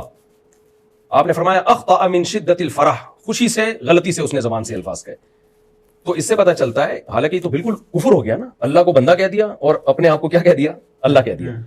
تو خواب میں ایک شخص کو آیا، پہلی بات خواب میں کچھ بھی آ جائے، ناممکنات بھی چیزیں خواب میں نظر آ جاتی ہیں، خواب میں کوئی زنا بھی کر رہا ہو نا اس کی بھی تعویل کی جائے گی، تعبیر بتائی جائے گی۔ میں نے سعودی عرب میں کسی نے سے آئے تھے جب شیخ بن باز رحمہ اللہ مفتی اعظم زندہ تھے، کسی نے مجھے واقعہ سنایا کہ ان کے پاس فون آیا، ایک خاتون نے کہا میں نے کسی، پہلے اس نے نام نہیں بتایا، کہہ رہے میں نے کسی بزرگ کو زنا کرتے ہوئے دیکھا ہے، تو وہ بڑی فراست دی تھی اور اللہ نے ان کو، تو انہوں نے کہا کہ وہ جنتی ہیں، کوئی پورا خواب مجھے یاد نہیں ہے سیاق و سباق، لیکن بہرحال اس کے الفاظ یہ تھے بدکاری کرتے ہوئے دیکھا ہے، انہوں نے کہا وہ جنتی ہیں، اس نے کہا میں نے آپ کو دیکھا ہے، تو پھر روتے رہ کہتے ہیں ایک ہفتہ۔ وہ تو خواب کے مطلب ہوتے ہیں، خواب میں حدیث میں یہ خواب نبی صلی اللہ علیہ وسلم کا جو ہے وہ کسی صحابیہ نے بتایا کہ آپ کے گوشت کا ٹکڑا آپ کے جسم سے گوشت کا ٹکڑا نکل کے آیا. مجھے پورا خواب یاد نہیں ہے لیکن نبی صلی اللہ علیہ وسلم کے جسم کا گوشت جو ہے نا وہ ٹکڑا نکل کے آیا ان کی گود میں. جاگتی حالت میں تو یہ توہین ہے, نبی صلی اللہ علیہ وسلم کے جسم کا گوشت کاٹنا, اس کے ٹکڑے کی بات کرنا. خواب میں کچھ بھی ہو سکتا. امام احمد بن حنبل کہتے ہیں میں نے خواب میں اللہ کی زیارت کی ہے جاگتی حالت میں, تو ناممکن ہے. موسیٰ علیہ السلام نے ایک دفعہ خواہش کی تھی تو بے ہوش ہو کے گر گئے تھے. تو خوابوں کی دنیا پہ کسی پہ فتویٰ لگانا. اچھا دوسری بات یہ, وہ کہہ رہا ہے مجھے خواب آیا اور اس قدر ذہنی ٹینشن میں ہے, اگر اس کا عقیدہ خراب ہوتا وہ اٹھ کے ہنستا کھیلتا اچھلتا کودتا کے بتاتا کہ پیر صاحب آپ کی عظمت کو سلام, مجھے خواب آیا کہ لا الہ الا اللہ اشرفی رسول اللہ. آگے اس نے وہ خواب سنا رہا ہے اور بیداری میں غیر اختیاری طور پہ اس کی زبان سے وہی خواب والے کلمات نکل رہے ہیں. تو ایسے شخص کو جو اتنا زیادہ گھبرایا ہوا ہو, اس کو ڈر ہو کہ میں کافر تو نہیں ہو گیا, تو شریعت بھی کہتی ہے ایسے شخص کو ایسی تعبیر بتاؤ جس سے وہ خوش ہو جائے, جس سے وہ مطمئن ہو جائے. تو مولوی تھانوی نے اس کی ٹینشن دور کرنے کے لیے اس خواب کی تعبیر بتائی کہ رسول اللہ کا مطلب, اشرف علی رسول اللہ کا مطلب یہ نہیں ہے کہ میں اللہ کے کا رسول ہوں, بلکہ اس کا مطلب یہ ہے کہ مجھے رسول اللہ سے مناسبت ہے, میں بھی سنت کی اتباع کرتا ہوں. یہ اس کا کیا مطلب ہے؟ متبع سنت, یعنی میں نبی کو فالو کرنے والا ہوں. اگر وہ ختم نبوت کے منکر ہوتے تو وہ کہتے ہیں بالکل بہترین خواب آیا تمہیں, میں ہوں اللہ کا رسول. یہ بھی تو کہہ سکتے تھے کہ یہ شیطانی خواب ہے, اچھا یہ غلط خواب ہے, یہ ایسا نہ دیکھو تم بھی. وہ بے ہوش ہو کے گر جاتا, اس کو تو لگ رہا تھا کہ یہ غلط خواب ہے نا, اور اتنا گھبرایا ہوا تھا وہ. سر کیسی بات کرتے ہیں, میں مجھے نبی صلی اللہ علیہ وسلم اس شخص کو یہ بھی تو کہہ سکتے تھے کہ جس نے غلطی سے کہہ دیا کہ اللہ تو میرا بندہ اور میں تیرا خدا. کہہ دیا نا, تو یعنی خواب تو وہ ہے کہ جس میں میرا کوئی کنٹرول نہیں. جی میرا تو نہیں کنٹرول نا, میں اٹھتا ہوں مجھے عجیب و غریب خواب آتے ہیں, میں استغفار کرتا ہوں, رسول اللہ صلی اللہ علیہ وسلم کی دعا ہے خواب زائل کرنے والی. تو آپ اشرف علی تھانوی صاحب ان کو کہتے ہیں یہ دعا پڑھو, یہ استغفار کرو, تم بھی استغفار کرو, میں بھی کرتا ہوں, یہ لا الہ الا اللہ اور محمد رسول اللہ ہے. دیکھیں بلاغت پتہ ہے کسے کہتے ہیں؟ کون الکلامی. یہ پوڈ کاسٹ میں تو یہ باتیں اچھی لگ رہی ہیں, لیکن آپ کے پاس ایک شخص گھبرایا ہوا آئے اور آپ اسے, یعنی وہ اپنے بارے میں اپنے ایمان پہ اس کو خطرہ ہے کہ مجھے ایسا خواب کیوں آیا, تو ایسے موقع پہ بلاغت کہتے ہیں کون الکلامی مطابقا لمقتضی الحال, جو سچویشن چل رہی ہے اس کے حساب سے بات کرنا. سر مذہب تو سچویشن نہیں دیکھتا. بالکل 100% مذہب سچویشن دیکھنے کا حکم دیتا ہے. نبی صلی اللہ علیہ وسلم کے پاس ہم دیکھتے ہیں آپ صحابی کی حالت کو دیکھ کر اس کے حساب سے بیان دیا کرتے تھے. عبداللہ بن عباس کے پاس ایک شخص آیا اور اس نے مسئلہ پوچھا کہ کیا زانی کی توبہ قبول ہوگی. عبداللہ بن عباس کو اندازہ ہو گیا کہ زنا کرنا چاہتے ہیں, انہوں نے فرمایا زانی کی توبہ قبول نہیں ہے. زانی کے بارے میں یا قاتل کے بارے میں؟ تو سچویشن دیکھ کے اس کو مسئلہ بتایا. حالانکہ توبہ تو زانی کی بھی قبول ہے, قاتل کی بھی قبول ہے, لیکن بھائی ان کو معلوم ہے کہ یہ اس توبہ سے ناجائز فائدہ اٹھا رہا ہے. اور عالم کا کام ہوتا ہے سچویشن دیکھ کے اس کی بات کا مطلب بتائے. مولوی تھانوی اگر اسے کہہ دیتے کہ یہ خواب غلط ہے, اس نے مر جانا تھا, اس کو تو لگ رہا تھا کہ یہ غلط ہے, تو اس کو تعویل بتائی انہوں نے کہ اس کا یہ مطلب ہے. اگر وہ اپنے نام کا کلمہ پڑھانا ہوتا نا تو خواب کی تعبیر میں یہ نہیں کہتے کہ میں نبی کی اتباع کرنے والا ہوں. خواب کی تعبیر میں کہتے کہ یہ اچھا خواب ہے, بالکل بہترین خواب ہے, اور اسی پہ قائم رہنا, کسی کو بتانا نہیں, بس یہ میرا اور آپس کا تمہارا آپس کا معاملہ ہے کہ مجھے اللہ نے تمہیں میرے بارے میں کہہ دیا کہ میں اللہ کا رسول. ٹھیک ہے, انہوں نے اس کو ایک تسلی کے لیے خواب کی ایک تعبیر بتائی, اور اس کے آخر میں یہ بھی لکھا کہ مجھے اس تعبیر پر اصرار نہیں ہے, ہو سکتا ہے یہ تعبیر میں جو بتا رہا ہوں غلط ہو. ویسے میں یہ بھی انہوں نے لکھا, ہو سکتا ہے یہ غلط. آپ مفتی ہیں, عالم ہیں, بہتر جانتے ہیں. خواب ہر قسم کے آتے ہیں, شیطانی خواب بھی آتے ہیں, اور خوابوں کے بارے میں قرآن بھی کہتا ہے کچھ سچے خواب ہوتے ہیں, کچھ آگے کے خواب ہوتے ہیں. حضرت یوسف علیہ السلام کا ہمارے سامنے پورا واقعہ ہے. میرا خیال ہے, میں اس قابل نہیں ہوں, لیکن مجھے ایسا لگتا ہے کہ ان کو کہنا چاہیے تھا کہ تم بھی استغفار کرو, میں بھی, اور یہ تمہارا قصور نہیں ہے. یہ شیطانی خواب ہوتے ہیں جو آتے ہیں, شیطان چالیں چلتا ہے, اور تمہارا کوئی قصور نہیں ہے, تم تو سوئے ہوئے تھے. جی بہرحال سر نہیں, یہ بھی میں آپ کی بات دیکھیں, ہمیں نبی صلی اللہ علیہ وسلم کی سیرت میں کیا ملتا ہے. ایک صحابی نے سے گناہ ہوا, وہ نبی کی خدمت میں آئے, اور گناہ بھی جو ایک بڑا گناہ سمجھا جاتا ہے. نبی کی خدمت میں آئے, گھبرائے ہوئے تھے, پریشان تھے, نماز پڑھی اور آئے, یا رسول اللہ مجھ سے یہ گناہ ہوا ہے. آپ نے فرمایا تم نے ہمارے ساتھ نماز پڑھی؟ فرمایا ہاں. کہا تم نے قرآن میں نہیں پڑھا کہ ان الحسنات یذھبن السیئات, نیکیاں برائیوں کو کھا جاتی ہیں. اور مجھے بتاؤ کوئی نبی کو معاذ اللہ یہ مشورہ دے سکتا ہے کہ یا رسول اللہ پہلے آپ ان کو بتاتے تم نے گناہ کیا ہے, نماز تو تم فجر کی بھی پڑھی تھی, ظہر کی بھی پڑھی تھی, گناہ نہیں کرتے تو بھی پڑھتے, گناہ کرتے تو بھی پڑھتے. لیکن نبی نے ان کو تسلی دی ہے کہ تم نے نماز پڑھی ہے تو اب ٹینشن لینے کی ضرورت نہیں ہے. کیوں تسلی دی؟ آپ کو یہ معلوم تھا اس سے غلطی ہوئی ہے, اس کو ندامت ہوئی ہے اس غلطی پر, اب مزید ندامت دلائی جائے تو یہ نا امیدی اور مایوسی پھیلے گی. تو ہمیں نبی کی سیرت میں یہ سب چیزیں ملتی ہیں. تو وہ گھبرا رہے, آپ پوری وہ الامداد کی عبارت پڑھیں, وہ عذاب میں آیا ہوا تھا وہ شخص. تو ایسے موقع پہ خواب کی مناسب تعبیر بتا کے, اور تعبیر ایسی جس سے ختم نبوت کا عقیدہ مضبوط ہوتا ہے اور اپنا رسول اللہ کی نفی ہوتی ہے کہ میں اللہ کا رسول نہیں ہوں. اور پھر میں وہی سوال کروں گا, انجینئر نے یہاں دو گڑبڑیں کی ہے. جب انجینئر صاحب نے پہلی دفعہ یہ دعویٰ کیا تھا نا اشرف علی رسول اللہ والا, تو خواب کا تذکرہ نہیں کیا تھا, بلکہ اس نے مولوی تھانوی پہ الزام لگایا کہ انہوں نے اپنے نام کا کلمہ پڑھایا ہے. سوال پیدا ہوتا ہے, آپ کسی پر اتنا بڑا الزام لگا رہے ہو, خواب کا واقعہ آپ ایسے پیش کر رہے ہو کہ جیسے انہوں نے ہوش و حواس میں جاگتی حالت میں یہ کہا ہو. اس کا آپ کے پاس کیا جواب ہے؟ کیا شریعت کسی پہ تحقیق کے بغیر جھوٹا الزام لگانے کی اجازت دیتی ہے؟ تو آپ نے الزام کیوں لگایا؟ یہ تو جب ہم نے جواب ریکارڈ کروایا نا کہ خواب کا واقعہ ہے تو پھر پینترا بدلا انجینئر صاحب نے کہ جاگتی حالت میں بھی کہا ہے، حالانکہ وہ جاگتی حالت میں بھی غیر اختیاری کہا ہے. تو انجینئر صاحب کو پہلے پوری بات بتانی چاہیے تھی کہ خواب آیا اور پھر وہی خواب جب بیداری میں غیر اختیاری طور پر اس کی زبان سے یہ کلمات نکلے ہیں. یہ سب چیزیں انجینئر حذف کیوں کر گیا؟ ٹھیک ہے نا. تو یہ سوال ادھر بنتا ہے، جتنا الزام بنتا ہے آپ اتنا لگائیں نا، پھر اس میں ہم اختلاف رائے کریں گے کہ الزام بنتا ہے کہ نہیں بنتا، دو رائے ہو سکتی ہے. لیکن آپ تو پورا واقعی توڑ موڑ کے لوگوں کے سامنے بیان کر رہے ہیں، جو حقیقت ہے وہ بیان ہی نہیں کر رہے آپ. اور پھر انجینئر سے میرا سوال یہ ہے، وہی سوال جو چشتی رسول اللہ والے مسئلے پر ہے. اگر آپ یہ دعویٰ کرتے اور آپ نے درجنوں بار دعویٰ کیا کہ مولانا شریف تھانوی نے اپنے نام کا کلمہ پڑھایا ہے، تو آپ 2 اور 2 4 کی طرح بولو کہ وہ کافر تھے، ان کے ماننے والے کافر ہیں. مفتی طارق مسعود بھی معاذ اللہ کافر ہیں. میں تو بیعت ہوں مفتی رشید احمد صاحب تھے، وہ بیعت تھے مفتی عبدالغنی پھول پوری سے، اور وہ بیعت تھے مولانا تھانوی سے. مجھے تو تھانوی سلسلے میں اجازت بیعت ملی ہوئی ہے، میں تو ان کو بہت بڑا اللہ کا ولی مانتا ہوں. تو ہم سب کافر ہیں. پھر تو یہ آپ کیوں 2 طرف پینترے بدلتے ہو کہ ایک طرف کہتے ہو کہ اپنے نام کا کلمہ پڑھایا، دوسری طرف کہتے ہو کہ کافر نہیں تھے؟ تو یہ کھلا تضاد ہے. خلیل احمد سہارنپوری مصنف ہیں اس کتاب کے، کتاب ہے المہند المغند جی، اور 35 علماء دیوبند کے دستخطوں والی کتاب ہے. جی، اشرف تھانوی صاحب کا، آپ کے پیر و مرشد کا بھی اس میں نام ہے. ہوں، صفحہ نمبر 18 ہے. ہوں، رسول اللہ صلی اللہ علیہ وسلم کی قبر مبارک اللہ تعالیٰ کے عرش اور کرسی سے افضل ہے. جی، اور اب وہ حصہ، اب یعنی وہ جو طویل ہے کہ وہ حصہ زمین جو نبی صلی اللہ علیہ وسلم کے جسم مبارک کو ٹچ کر رہا ہے، اس پہ وہ کہتے ہیں کہ نیچے تو سرخ چادر بچھائی گئی تھی، اوپر نبی صلی اللہ علیہ وسلم کا. لیکن بہرحال، اور ایک دوسری تعویل ہے کہ چونکہ رسول اللہ صلی اللہ علیہ وسلم اشرف المخلوقات ہیں، سب سے افضل ہیں، اور عرش کیا ہے؟ مخلوق ہے، تو لہٰذا وہ سب سے افضل. لیکن ایک تو کسی صحابہ کے پاس رسول اللہ صلی اللہ علیہ وسلم کا بال مبارک بھی تھا، جبہ مبارک بھی تھا، وہ ان کو دھون پلاتے بھی تھے، فیض یاب بھی ہوتے تھے. کسی صحابی نے یہ دعویٰ نہیں کیا.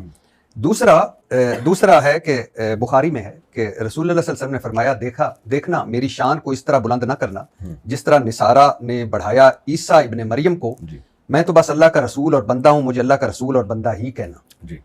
اب یہ جو اللہ کے عرش اور کرسی سے افضل ہے. جی دیکھیں، ہر عقیدوں کی 2 قسمیں ہوتی ہیں. پہلے تو یہ سمجھیں، انجینئر صاحب نے بھی ایک بھڑکی ماری ہے کہ ہر عقیدہ بنیادی ہی ہوتا ہے. یہ بات ہی بالکل غلط ہے.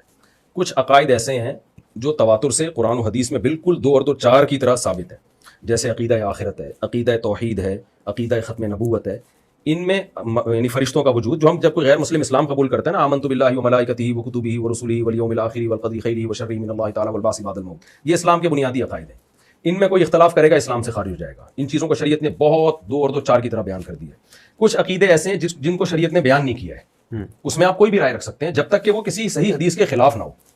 اس میں کوئی بھی رائے آپ رکھ سکتے ہیں.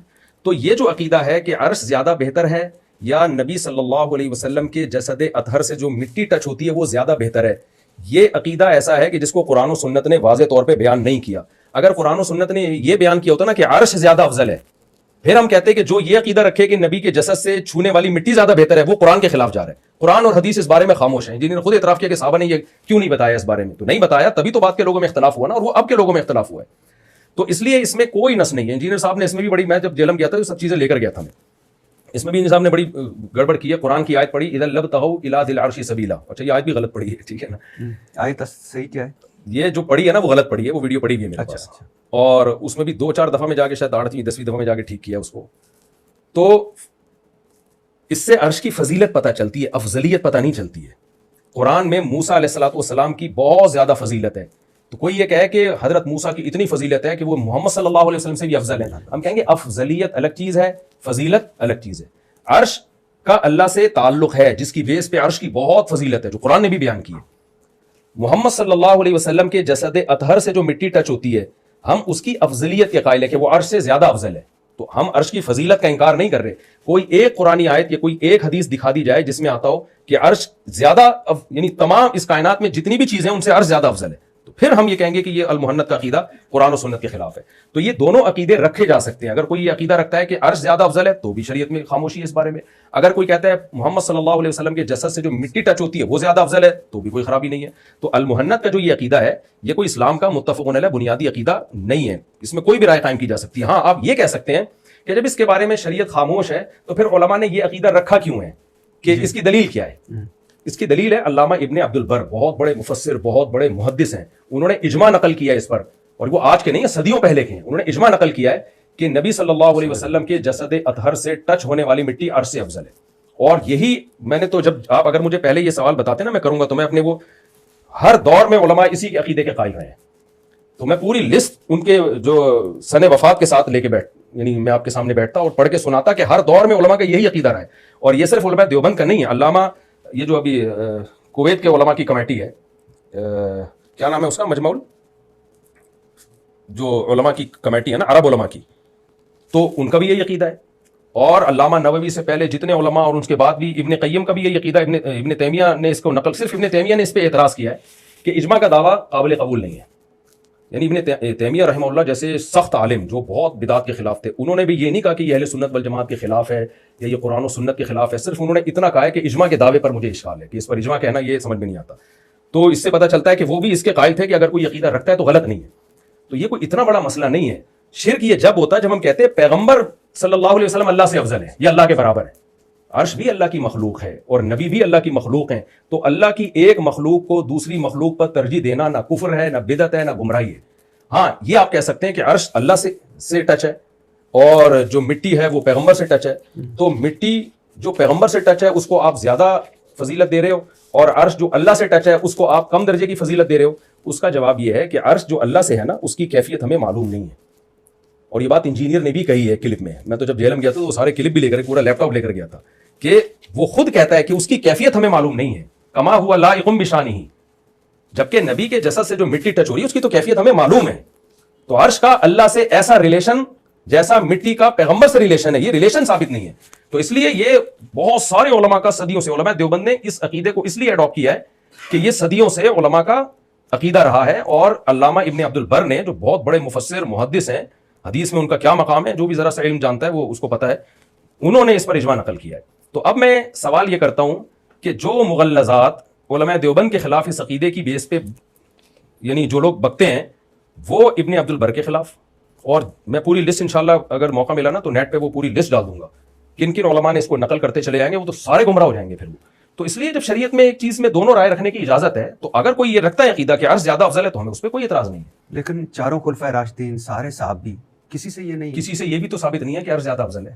نہیں یعنی اگر ان سے ثابت ہوتا نا کہ عرش افضل ہے تو ہم کہتے ہیں نا تو خاموش ہیں اس پہ. یعنی اگر کوئی خاموش رہتا ہے تو بھی کوئی حرج نہیں ہے. کوئی کہتا ہے میری کوئی رائے نہیں ہے تو بھی ٹھیک ہے. کوئی کہتا ہے مٹی زیادہ افضل ہے تو بھی ٹھیک ہے. کوئی کہتا ہے عرش زیادہ افضل ہے تو بھی ٹھیک ہے. تو تینوں رائے صحیح ہیں. علماء دیوبند نے یہ عقیدہ لکھ کے یہ کبھی نہیں کہا کہ جو اس کے خلاف جائے گا وہ دائرہ اسلام سے خارج ہے یا وہ گمراہ ہے. اگر کوئی اس کے خلاف عقیدہ رکھتا ہے تو بھی ٹھیک ہے. یہ اسلام کے بنیادی عقائد میں سے نہیں ہے. جو اس حوالے سے ہے خلیل سہارنپوری صاحب کی جی المعند المبند اسی سے ہی ہے جو انجینئر صاحب نے کہا کہ اس کو قرآن و سنت سے ثابت کریں. ہم بزرگوں کی قبروں اور سینوں سے فیض لینے کے قائل ہیں جی اس طریقے سے نہیں جو عوام میں رائج ہے جی اس طریقے سے جو خاص میں رائج ہے. اشرف تھانوی صاحب نے کتاب لکھی ہے ارواح ثلاثہ یعنی حقائق اولیاء. مدرسہ دیوبند کے بانی اور بڑے قاسم نانوتوی جی جی نانوتوی نا جی جی نانوتوی جی کیا بلا نانوتوی یعنی نانو سے توی نہیں نانوتوی. قاسم نانوتوی صاحب مرنے کے 6 سال بعد اپنی قبر سے نکلے جی خواب میں نہیں بیداری میں. اور دیوبند کے 2 علماء یا 2 مولانا صاحب میں صلح کروا کر واپس قبر میں چلے گئے. جن بزرگوں کے پاس وہ آئے سخت سردی میں بھی ان کے پسینے چھوٹ گئے. اور تعویل ہے کہ اس کی جو اشرف تھانوی صاحب نے تعویل ہے کہ روح نے جسم میں داخل ہو کر جسم کو اٹھا لیا ہوگا یا نیا روح وہ جو ایک لفظ استعمال ہوتا ہے وہ جسم میں بنا لیا ہوگا. اب مجھے بتائیں سر کہ یہ قرآن و سنت سے کہاں ثابت ہوتا ہے؟ پہلی بات یہ کہ واقعات کو یہ ایسے ہی ہے جیسے میں کہوں کہ ادھر ایک ایکسیڈنٹ ہو گیا آپ کے قرآن و سنت سے ثابت کہاں ہوتا ہے.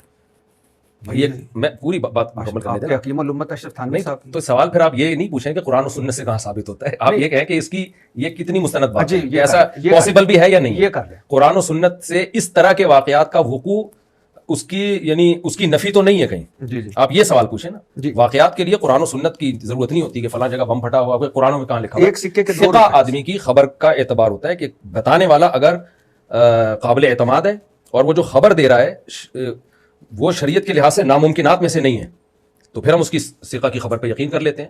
اور اگر وہ شریعت کے لحاظ سے غلط ہے تو ہم اس کی خبر کو رد کر دیتے ہیں. یا بتانے والا ہی قابل اعتماد نہیں ہوتا تو ہم تو بھی اس کی خبر کو رد کر دیتے ہیں. پہلی بات یہ ارواح ثلاثہ مولانا شرف علی تھانوی کی کتاب نہیں ہے.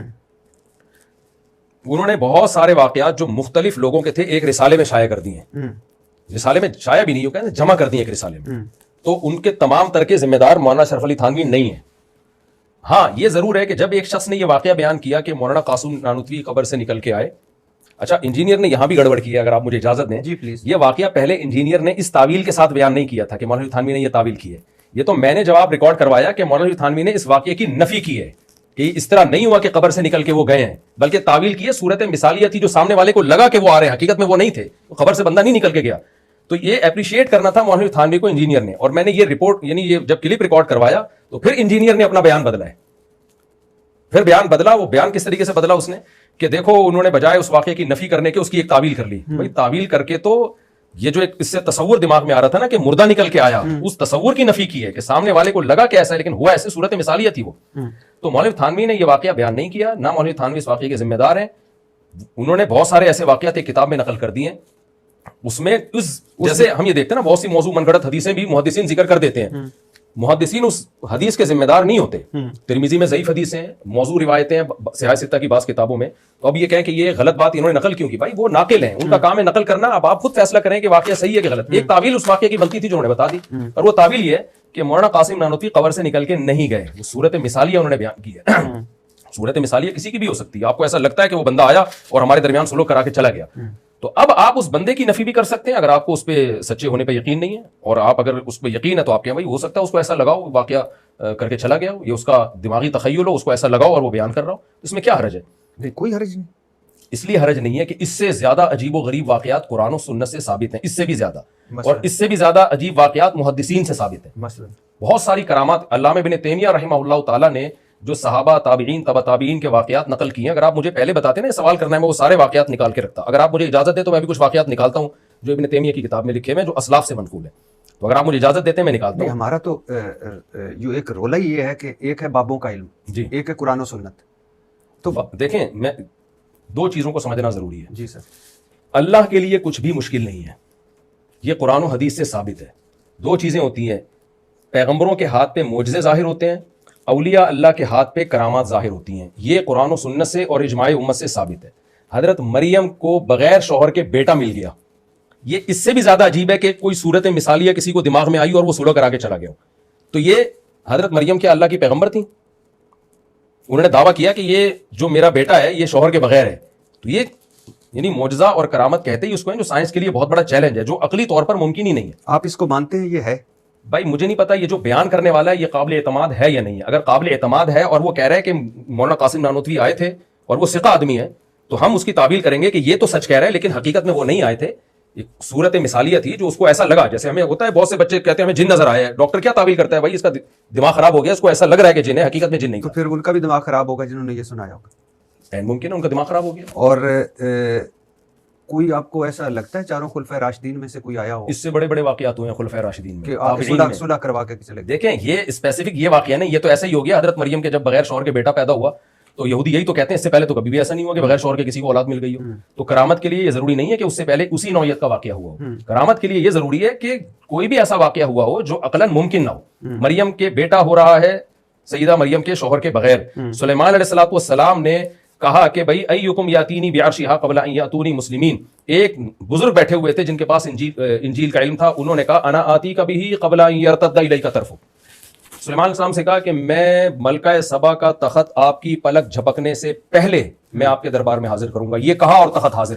یہ اس سے بھی زیادہ عجیب واقعہ ہے کہ قبر سے کوئی صورت مثالی آ رہی ہے. اس سے زیادہ عجیب ہے کہ اتنا بڑا تخت سلیمان علیہ السلام نے ابھی پلک جھپکی نہیں اور وہ انہوں نے حاضر کر دیا آگے. اس کی کیا تعویل کریں گے آپ؟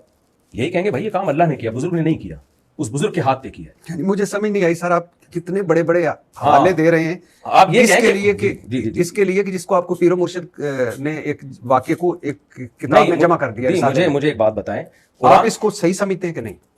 بھائی مولانا اشرف علی تھانوی اگر کہتے ہیں نا کہ میں نے دیکھا ہے تو میں کہتا کہ انہوں نے دیکھا ہے, جھوٹ نہیں بول رہی ہے.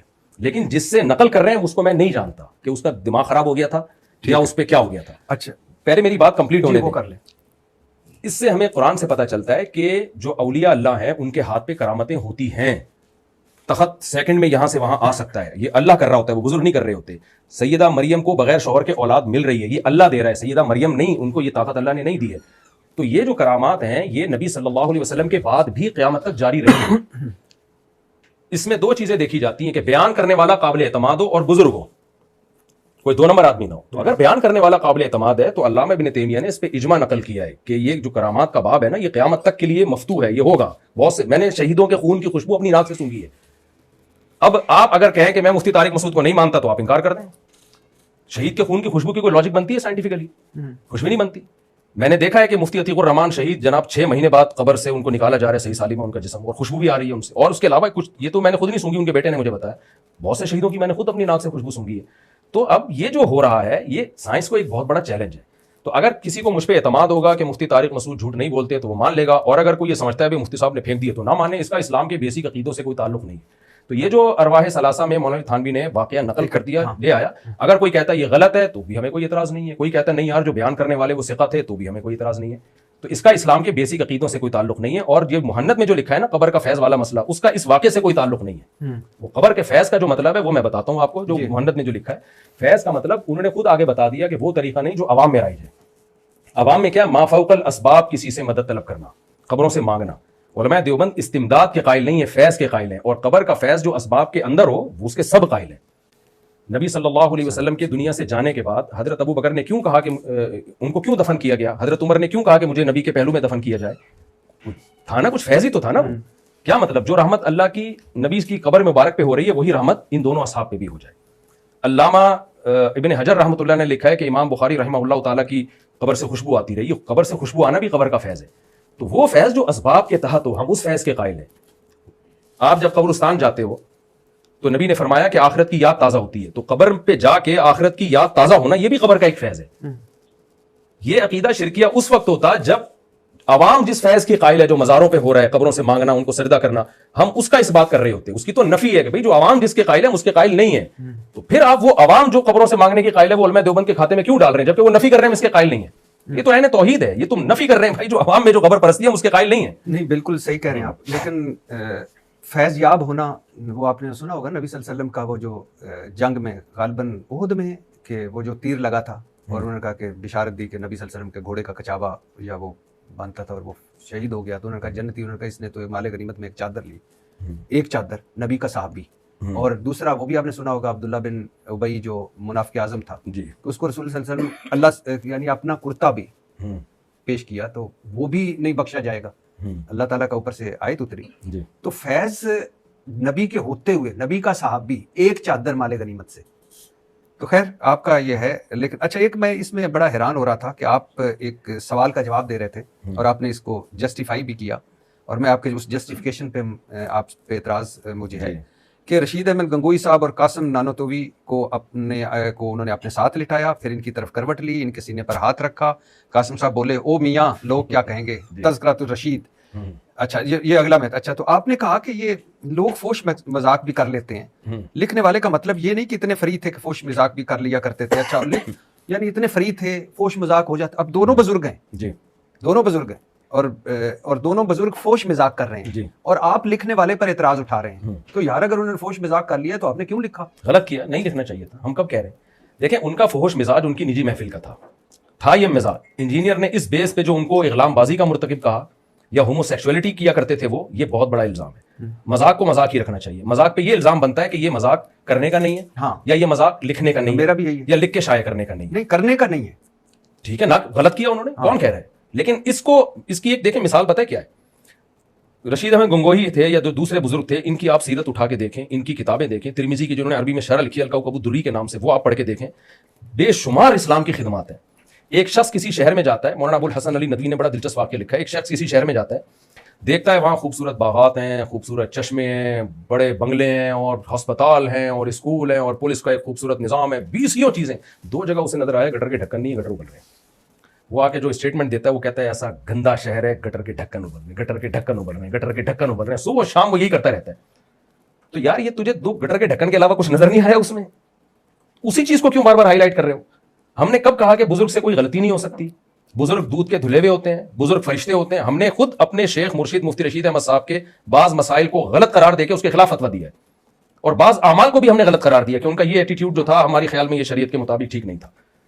لیکن اس بیس پہ آپ کہنا کہ وہ معاذ اللہ کوئی اغلام بازی باز تھے اور یہ اس طرح کے غلیظ لوگ تھے وہ, اور ساری خدمات ان کی آپ ایک طرف رکھو جو انگریز کے خلاف انہوں نے جو ان کے اکابر نے جہاد کیا, انہوں نے جو انگریز کے خلاف, جو انگریز مدارس کو ختم کر کے اسلام ختم کرنا چاہتا تھا اس کو بچایا, پوری دنیا میں دینی مدارس کا ان کے شاگردوں نے جال بچھایا. ان کی اگر میں سیرت پہ کہنا چاہوں 2-4 گھنٹے بھی کم ہے, تو اس میں آپ کو صرف ایک یہی واقعہ نظر آ رہا ہے, اور ہم اس واقعے کو ڈیفینڈ نہیں کر رہے, ہم کہہ رہے نہیں کرنا چاہیے تھا ایسا مذاق, اور اگر کر لیا تھا تو نجی محفل کی ایک بے تکلفی تھی, تو اس کو لکھنا نہیں چاہیے تھا, لکھ دیا تو شائع نہیں کرنا چاہیے تھا, تو ختم ہو گئی بات. میرا آپ نے ویسے اس اپنے ویڈیو کلپ میں یہ نہیں کہا کہ ان کو ایسا مذاق نہیں کرنا, آپ نے لکھنے والے پہ جو مجھے اعتراض تھا, جی میں اس کے حق میں, مجھے دونوں میرے لیے قابل احترام بزرگ ہیں, لیکن آپ کو وہاں یہ کہنا چاہیے تھا کہ یہ فوش مذاق بھائی نہ کرو, لے مین بیٹھے ہوتے ہیں نا. ٹھیک ہے, تو وہ آئندہ میں انشاءاللہ یہ بھی کہہ دیا کروں گا. آپ تو کہہ دیا نا آپ کے چینل پہ, ٹھیک ہے. تذکرۃ الرشید ہے, آپ نے پڑھی ہوگی تذکرۃ الرشید, اس میں یہی رشید احمد گنگوئی صاحب کہتے ہیں کہ میں نے خواب دیکھا قاسم میاں دلہن بن کر آ گئے اور ایک دوسرے کو نفع بھیجا, یہ نفع والا چھوڑ دیجیے, قاسم میاں دلہن بن کے آ گئے, اور یہ بھی لکھا ہوا ہے اس میں. اچھا اب آ جائیے سر. خیر, ہم کہ ہم رسول اللہ صلی اللہ علیہ وسلم کی قبر میں ان کی زندگی کو دنیا کی سی مانتے ہیں. نبی کا جسم ویسے ہی سلامت ہے جیسے دنیا میں سلامت تھا, طے ہے, کوئی شک ہی نہیں, مگر دنیا کی سی مراد کیا ہے؟ بہترین سوال کیا آپ نے. یہ وہی مراد ہے جو انجینئر نے ایک کلپ میں کہا ہے کہ نبی کی زندگی جسمانی ہے. تو انجینئر صاحب جو جسمانی سے آپ کی مراد ہے وہ ہماری دنیاوی کیسی سے ہے. پہلی بات یہ, یعنی انجینئر اس کا جواب دیں کہ انہوں نے جب کہا نا ایک کلپ میں, انجینئر نے کہا نبی صلی اللہ علیہ وسلم کی قبر میں حیات جسمانی ہے. وہ جب میں جہلم گیا تھا تو بورے میں یہ وہ بھی تھا جو لیپ ٹاپ ہے نا, اس میں وہ بھی تھا. اچھا بورا کتابیں تو نکالی ہوگی, بورا ضرور دکھائیے. بورا پتہ نہیں کہاں گیا. جب ہم کسی کو کہتے ہیں زید شیر جیسا ہے تو کیا مطلب وہ شیر ہے؟ تشبیہ کا مطلب ہی یہی ہوتا ہے کہ یہ وہ نہیں ہے. اگر وہ ہوتا نا تو یہ ایسے ہی جیسے ہم شیر کو کہیں کہ شیر شیر جیسا ہے. بھائی شیر شیر جیسا نہیں ہے, شیر شیر ہے. جب کسی کو تشبیہ دی جاتی ہے کسی چیز سے تو تشبیہ کا مطلب یہ ہوتا ہے کہ یہ وہ نہیں ہے. تو اس ترجمے میں علماء دیوبند نے اقرار کر لیا کہ نبی کی حیات دنیاوی نہیں ہے, کیسی ہے, جیسی دنیاوی جیسی ہے. تو اب آپ یہ کہیں کہ وجہ تشبیہ کیا ہے, اس پہ یہ پروپیگنڈا کرنا کہ یہ دنیاوی حیات مانتے ہیں, یہ پروپیگنڈا ہی غلط ہے. حیات مان رہے ہوتے تو کہتے دنیاوی ہے. عربی الفاظ میں دنیاوی کا لفظ ہے, لیکن وہ کاف حرف تشبیہ وہاں محذوف ہے, کیونکہ جتنے بھی علماء ہے نا, مفتی محمد شفیع صاحب, مفتی تقی عثمانی صاحب اور بھی جتنے بڑے بڑے علماء دیوبند نے اس کی تشریح میں یہی لکھا ہے کہ یہ دنیاوی کیسی مانتے ہیں, ہم دنیاوی نہیں مانتے, کیونکہ دنیا میں تو آپ کی موت ثابت ہے. انک میت و انہم میتون, قرآن کہہ رہا ہے آپ نے پر بھی موت واقع ہوگی, ان پر بھی موت واقع ہوگی. تو اس میں ہم آپ کو میت مانتے ہیں, دنیاوی لحاظ سے آپ دنیا سے چلے گئے ہیں.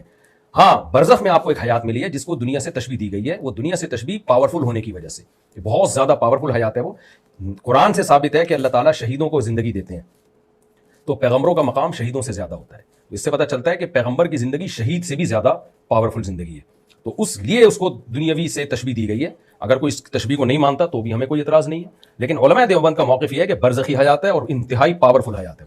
آپ دیکھیے ذرا, فضائل حج آپ کی کتاب ہے جی, ہے نا, مجھے نہیں پتا کس کی کتاب ہے. شیخ زکریا صاحب کی, شیخ زکریا صاحب کی کتاب ہے. 555 ہجری میں شیخ احمد رفاعی نبی کے روزہ مبارک پر, نبی صلی اللہ علیہ وسلم کے روزہ مبارک پر حاضر ہوئے, نبی کی شان میں اشعار پڑھے, اور پھر جن کا ایک تھا کہ میں مصر میں تھا تو آپ سے سلام بھیجتا تھا, آج جسمانی طور پہ دیکھنے کی خواہش ہے, میری خواہش پوری کی جائے. اشعار کا مفہوم ہے, مطلب نہیں ہے. 90,000 لوگوں کی موجودگی میں نبی صلی اللہ علیہ وسلم نے ہاتھ قبر سے نکالا, شیخ احمد رفاعی نے بوسہ دیا اور پھر ہاتھ مبارک قبر کے اندر چلا گیا. اب یہ مجھے 555 ہجری میں 90,000 لوگ اور پھر ساروں نے یہ منظر دیکھنا, اور پھر چلو یہ تو 2 ثانوی ہو گئی ہیں, اور یہ جو حضور صلی اللہ علیہ وسلم کے روزہ مبارک کے ساتھ حضرت عائشہ کا حجرہ بعد میں پوری لائف گزاری ہوئی, انہوں نے دعویٰ نہیں کیا, چاروں خلفائے راشدین نے دعویٰ نہیں کیا, ان کے جو اہل بیت ہیں انہوں نے دعویٰ نہیں کیا. یہ رفاعی صاحب کی خدمت میں, یہ آپ کی فضائل حج اور شیخ زکریا, یہ ہے وہ دنیا کی سی جو میں کہنا نہیں, اس کو اس عقیدے سے نہ جوڑیں, اس کا اس عقیدے سے کوئی تعلق نہیں. اور یہ آپ ایک الگ واقعہ ہے, اس کا ہر چیز المحنث سے نہیں جوڑی جائے گی, وہ ایک ڈیفرنٹ واقعہ ہے. آپ اس کو صحیح سمجھتے ہیں؟ دیکھیں شیخ الحدیث مولانا زکریا نے کہاں سے نقل کیا ہے مجھے نہیں معلوم, میں شریعت کی ایک اصولی بات بیان کرتا ہوں, اصولی بات. جی, کرامت کے صدور میں یہ کہنا کہ فلاں سے کیوں نہیں ہوئی, فلاں سے کیوں ہو گئی, یہ بات ہی غلط ہے. سلیمان علیہ السلام کا ایک مرید ہے, وہ سیکنڈوں میں تخت اٹھا کے لے آتا ہے, سلیمان علیہ السلام کیوں نہیں لے کر آئے. تو یہ نہیں ہوتا کہ کسی سے کوئی کرامت کا صدور ہوا تو فلانے سے کیوں نہیں ہوا, حضرت ابو بکر سے کیوں نہیں ہوا, حضرت عثمان سے کیوں نہیں ہوا. بھائی بہت سے واقعات ایسے ہیں, سادہ سی بتائیے. میں اصولی بات, آپ اس کو, اس کرامت مجھے نہیں پتا, میں نے اس کی تحقیق نہیں کی ہے, لیکن کرامت ہو سکتی ہے, بالکل ممکن ہے. کرامت کا مطلب کیا ہوتا ہے؟ وہ چیز جو ناممکن الوقوع ہو. معجزہ اور کرامت کہتے ہی اس کو ہیں جو امپاسبل ہو اسباب کی دنیا میں. آپ سمجھتے ہیں کہ اس وقت 90,000 لوگ تھے کیا, یعنی فیملی پلاننگ والے تھے اس وقت جو بچے پیدا نہیں ہو رہے تھے, کیا تھا, یعنی 90,000 لوگ. 555 ہجری میں 90,000 لوگ نہیں, تو 555 ہجری میں کتنے لوگ تھے آپ بتائیں پھر کیا اس وقت عورتوں نے بچے پیدا کرنا ختم کر دیے تھے؟ اور 90,000 لوگوں کے سامنے دیکھا ہوگا جب موجود اگر ایسا واقعہ ہوا ہے، اور جو عالم صاحب تھے ان کو کیسے، وہ کوئی محکمہ شماریات کے تھے، ان کو پتا تھا 1 2 3 4 5؟ یعنی اس کا مطلب تو یہ ہوا کہ جتنے بھی تاریخی واقعات بیان کیے جاتے ہیں جس میں یہ بتایا جاتا ہے 10 لاکھ کا لشکر تھا، تو کیا وہ گن رہے تھے بیٹھ کے؟ تو سارے تاریخ ایک اندازہ ہوتا ہے، اس زمانے میں کیلکولیشن اندازے سے کی جاتی تھی. تو یہ تو جب نبی صلی اللہ علیہ وسلم نے 10,000 کا لشکر لے کے مکہ پہ حملہ کیا تو وہاں کی حاضری ہوئی تھی کہ آپ سمجھتے ہیں کہ یہ کرامت ہو سکتی ہے؟ دیکھیں کرامت کوئی بھی دنیا میں ہو سکتی ہے. آپ یہ کرامت سمجھتے ہو سکتی ہے؟ بالکل ہو سکتی ہے. تو پھر تو آپ ہوئی ہے کہ نہیں ہوئی ہے یہ مجھے نہیں پتا سر. پھر تو آپ مانتے ہیں نا کہ دنیا کیسی ہے لائف؟ نہیں دیکھیں اس کرامت کو اس سے نہ جوڑیں سر. میں تو اس کرامت کو اس سے نہ جوڑیں. آپ سامنے بیٹھے ہیں، آپ نے ایک الگ واقعہ ہے، ایک کرامت کا ایک الگ واقعہ ہے. المحنت کی ایک المحنت نے ایک الگ بات لکھی ہے، اور یہ تو ساری دنیا کے سارے علماء مانتے ہیں کہ نبی صلی اللہ علیہ وسلم کی حیات برزخی ہے، بہت پاورفل حیات ہے، اس میں تو کسی کا اختلاف نہیں ہے. اور بہت سے علماء نے اس کو دنیاوی حیات سے تشبیہ دی ہے. میرے پاس ریفرنسز اگر آپ مجھے بتاتے ہیں وہ سارے ریفرنسز پیش کرتا ہوں. یعنی نبی صلی اللہ علیہ وسلم پہ ہماری جانیں قربان، ان کا ہاتھ نکلا، انہوں نے ہاتھ نکلنا یہ معجزہ یا کرامت ہے؟ امتی کی کرامت ہے، پیغمبر کا معجزہ ہے. اگر ہوا ہے، مجھے نہیں پتا یہ ہوا ہے. دیکھیں کرامت پر یقین کرنا ضروری نہیں ہے. اگر میں نے آپ سے کہہ دیا میں نے شہیدوں کے خون کی خوشبو سونگی، آپ کہہ دو نہیں مفتی صاحب غلط کہہ رہے ہو، تو اس سے کوئی آپ کے ایمان میں فرق نہیں پڑے گا. تو اگر کوئی سمجھتا ہے کہ نہیں ہوا تو نہیں، وہ نہ مانے وہ. لیکن اس پہ یہ کہنا کہ یہ ایسا پاسبل ہی نہیں ہے. کرامت میں سب کچھ پاسبل ہے، کیونکہ کرامت کا صدور اللہ کی طرف سے ہوتا ہے، اور اللہ اسباب کا محتاج نہیں ہے. وہ کچھ کرنے میں کسی سائنٹیفک لاجک کا محتاج نہیں ہے. قرآن میں ہے کہ چلو ہم اس واقعے کو سائڈ پہ رکھتے ہیں، قرآن میں ہے کہ جو لوگ فوت ہو جائیں پھر ان کا ہاتھ نکل سکتا ہے، یا وہ اس طرح کی کوئی کرامت پیش کر سکتے ہیں. یا قرآن میں یہ ہے کہ کرامتوں کا صدور ہو سکتا ہے، اور ان اللہ علی فوت ہونے کو زندہ کر سکتا ہے اللہ تعالیٰ. قرآن میں یہ ٹھیک ہے. وہ تو گدھے کو، مرے ہوئے گدھے کو اللہ نے زندہ کیا، سورہ بقرہ میں ہے. اصحاب کہف کو 300 سال سلا کے اللہ نے جگایا ہے. تو قرآن میں تو ان اللہ علی کل شیء قدیر، یہ اصول ضابطہ بیان کیا. اب دنیا میں جو بھی محیر العقول واقعات ہوں گے، اگر اس کا بیان کرنے والا مستند ہے 100%، تو اس کرامت کی نسبت اللہ، اور وہ نسبت بھی اللہ کی طرف کر رہا ہے، تو اس کو اگر کوئی مانتا ہے تو کوئی حرج نہیں ہے، اور اگر کوئی نہیں مانتا تو بھی کوئی حرج نہیں ہے. لیکن یہ کہنا کہ یہ پاسبل ہی نہیں ہے تو یہ تو اللہ پہ الزام ہے. پھر یہ تو پھر اللہ پہ الزام ہے کہ اللہ نہیں کر سکتا. کرامت کا مطلب یہ ہے کہ بیان کرنے والا مستند آدمی ہو. ایک چرسی کہتا ہے کہ مجھے فرشتے لے کر گئے اور بیت اللہ کا طواف کروا کے لائے ہیں. ہم کہہ رہے ہیں یہ نہیں ہو سکتا. وہ کہہ رہے ہیں کیوں نہیں ہو سکتا؟ جب سلیمان اسلام کے دربار میں سیکنڈ کے اندر تخت آ سکتا ہے اور فلاں فلاں. ایک کرامت تو مجھے خود ایک بزرگ نے بتائی، ہندوستان میں جو ہندوؤں بلوائی نے آ کے جب مسلمانوں کو مارا پیٹا، تو وہ یہ میں نے واقعہ بیان میں بھی بتایا، اور بہت سارے انڈیا کے لوگوں نے اس کی تصدیق کی. وہ کہتے ہیں ہم نے فرشتے آسمانوں سے اترتے ہوئے خود اپنی آنکھوں سے دیکھے ہیں، جو ہماری مدد کے لیے اترے تھے گھوڑے پہ. تو اور یہ جب میں نے یہ بیان بتایا نا، اور جن بزرگ سے براہ راست میں نے سنا جنہوں نے براہ راست وہ فرشتے دیکھے تھے، شاید وہ زندہ بھی نہیں ہوں گے، 15-20 سال پرانا واقعہ، تو اتنے لوگوں نے جو اس علاقے سے متعلق تھے نا، انہوں نے اس کی تصدیق کی کہ ہمارے بھی بزرگ جو بڑے حضرات ہیں وہ بتاتے ہیں کہ ہم نے یہ فرشتے اپنی آنکھوں سے دیکھے تھے اس علاقے میں. اب ایک چرسی کہہ رہا ہے کہ مجھے فرشتے اٹھا کے لے کر گئے، بیت اللہ کا طواف کرا کے لایا. میں اس سے پوچھتا ہوں کہ یار تو کیا فضول بکواس کر رہا ہے؟ کہہ رہے کیوں؟ جب تمہارے ہاں فرشتے آسمانوں سے مدد کے لیے اتر سکتے ہیں تو میرے لیے نہیں فرشتے اتر سکتے؟ تو اس کو کیا جواب دیں گے؟ بھائی ہمیں جو واقعہ سنایا ان کا بزرگ ہونا مسلم ہے، ہم نے ان کی نمازیں، ان کی تہجد، ان کی عبادت اپنی آنکھوں سے دیکھی ہے، وہ ہمارے سامنے ہے. چرسیوں پہ کیوں یہ واقعات ہوں گے؟ تو یہ تھوڑی ہے کہ اللہ اگر کر سکتا ہے تو جس کے لیے چاہے کرتا رہے اور جو چاہے کرتا رہے. اس کو بیان کرنے والا تو مستند ہونا چاہیے. غوث اعظم کی جو مثال دی جاتی ہے تو قبر میں جا کے دیکھ کون رہا تھا وہاں پہ؟ اس کا بیان کرنے والا کون ہے؟ میں یہی کہہ رہا تھا کہ یہ آپ کی زبان میں یہ خبر لیک کس نے کی تھی؟ وہی تو میں کہہ رہا ہوں کہ یہ کس نے لیک کی تھی؟ تو غلط ہے نا یہ واقعہ. یعنی کوئی ثقہ آدمی ہے، اس کو بیان کرنے والا کون ہے؟ ایک اور مجھے یہ اس لیے ہم اس واقعے کا مذاق اڑاتے ہیں. ایک اور مجھے یاد آ گیا، آپ اتنی دور جیلم چلے گئے، یہاں ہمارے بیٹھے ہیں 4+4 8 جماعتیں الحمدللہ. وہ کہہ رہے تھے کہ موٹر سائیکل کی ٹینکی، پیٹرول والی ٹینکی پہ نا انا تو انا کوثر، انا تو انا کل کوثر فضل ربی کا ونار انا شانیہ کا اولاب تھا، یہ پڑھ کے پھوکا کرے پیٹرول میں برکت ہوگی. کتنی بڑی کرام، کبھی ان کے پاس بھی جائیں.